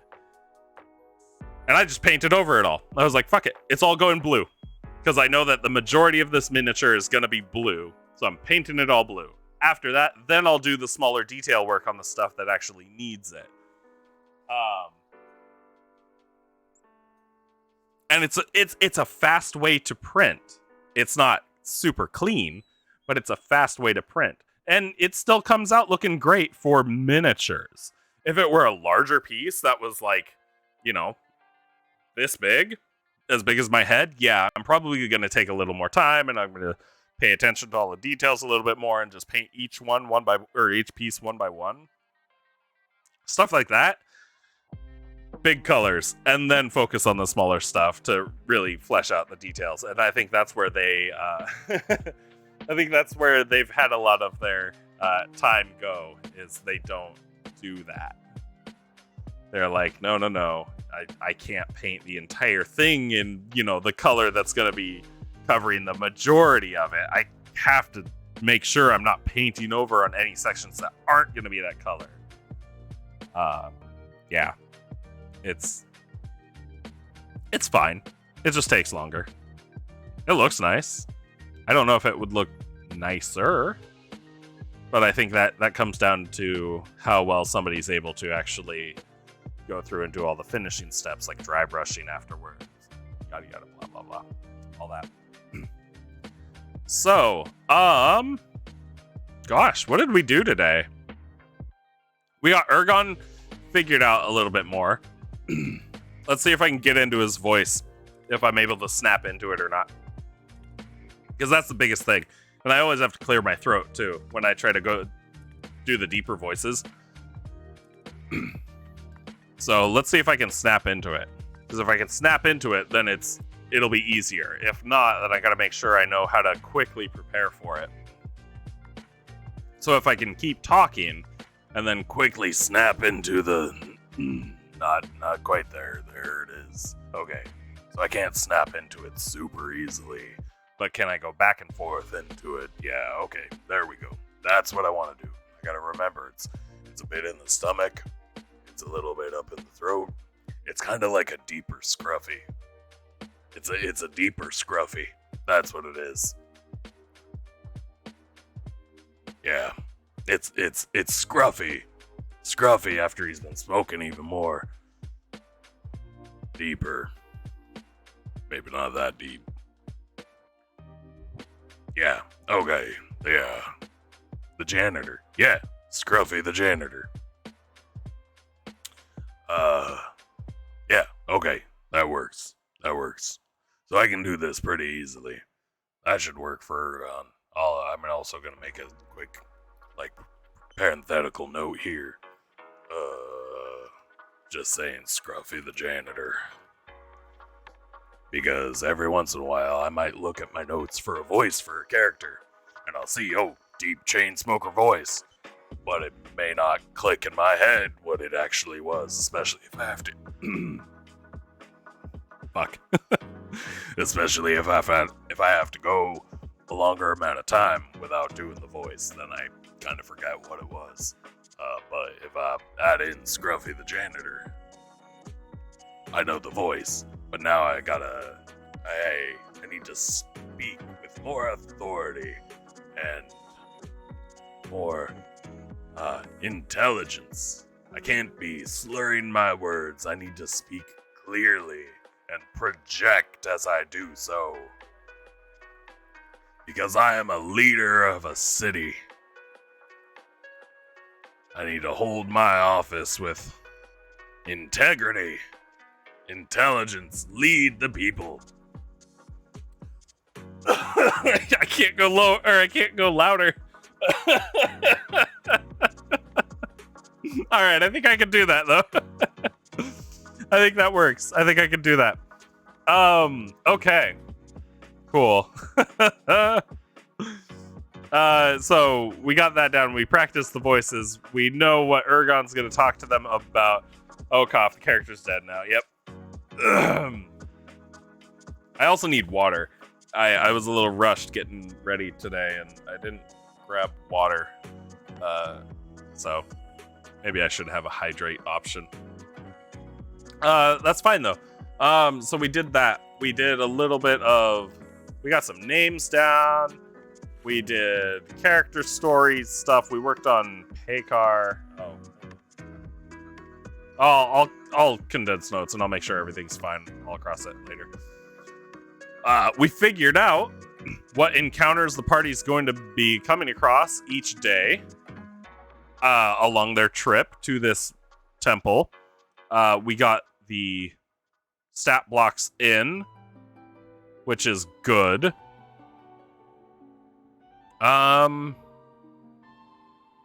Yeah, I think we're good. I'm feeling prepared for today, which is great. Not often that I don't feel prepared, but occasionally. I still do it though. Well, sometimes I call it off, and it's just like, nah, I fucked up this week. Didn't get my stuff together. But no, this is good. I had talked to my players about only playing every first and third Saturday of the month before the holidays, and that's what we were doing. I think we're still going to do that. However, we still hang out every Saturday. It's just we go play different board games. Like Azul. If you've never heard of Azul, go check out Azul. It's a game where you build a quilt, and it's great. So go do that. If you've never played Mysterium, go play Mysterium.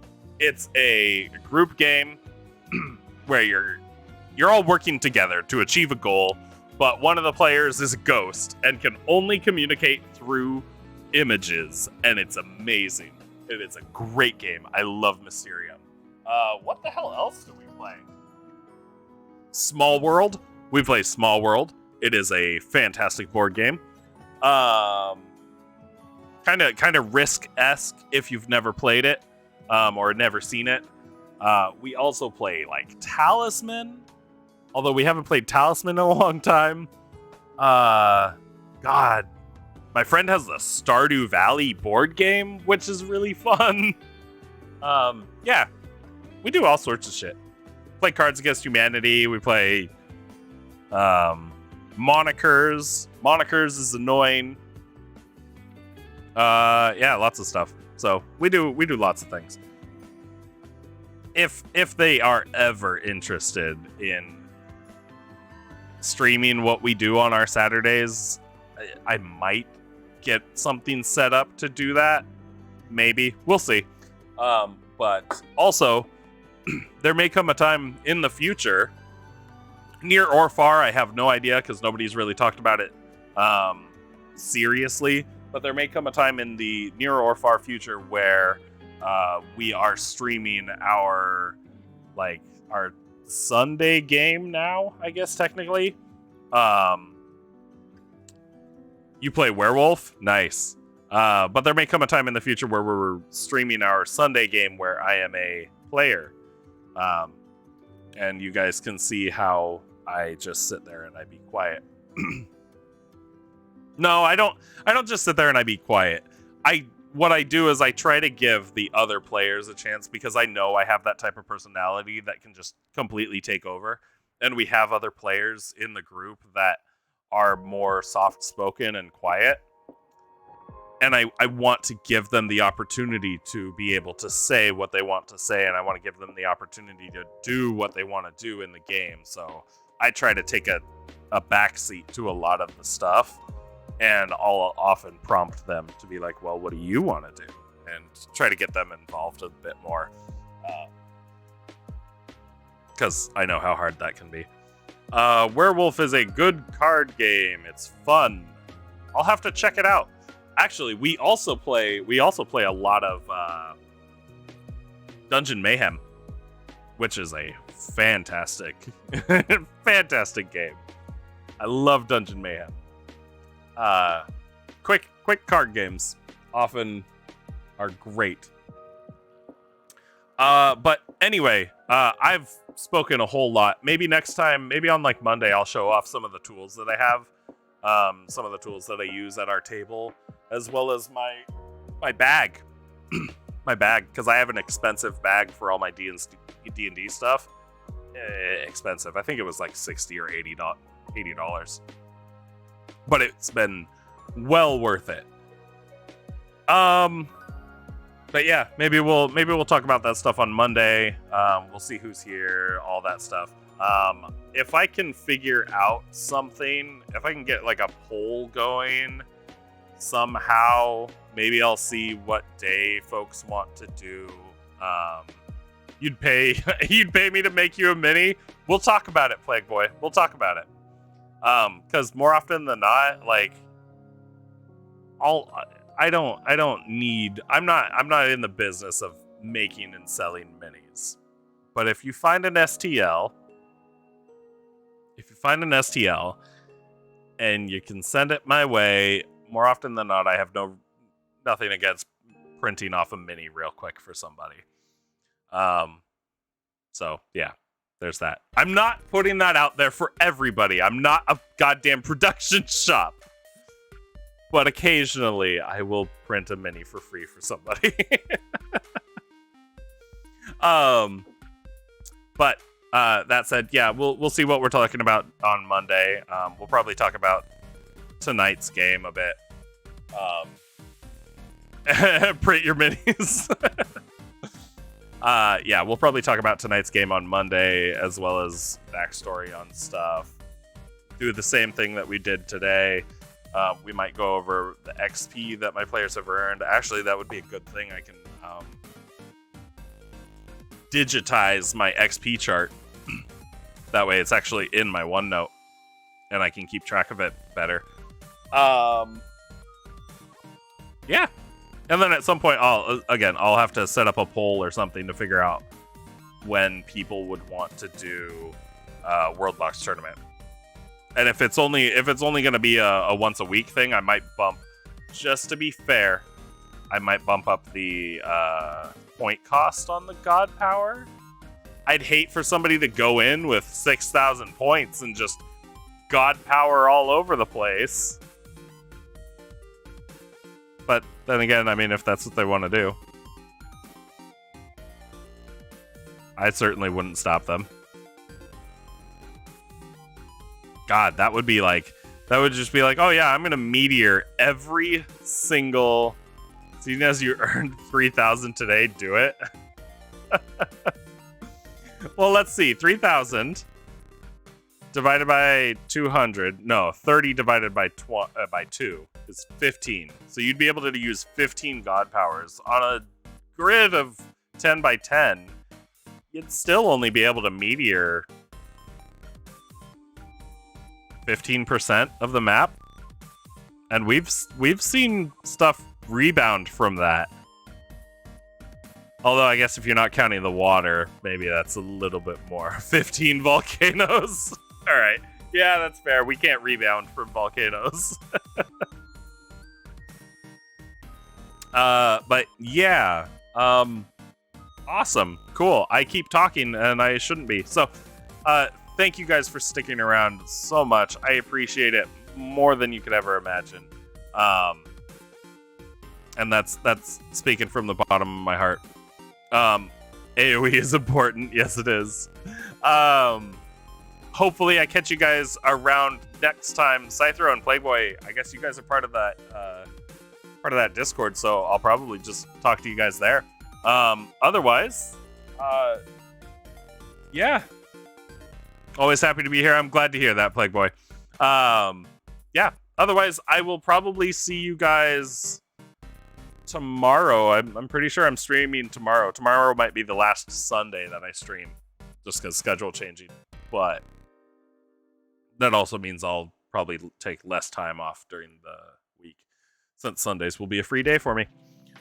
So yeah, I guess I'll see you guys tomorrow. I don't know what I'm streaming tomorrow, but we'll see. Maybe I'll take requests. Don't know. Anyway, have a great night, guys. Thank you for showing up. I'm gonna go destroy my players. Bye.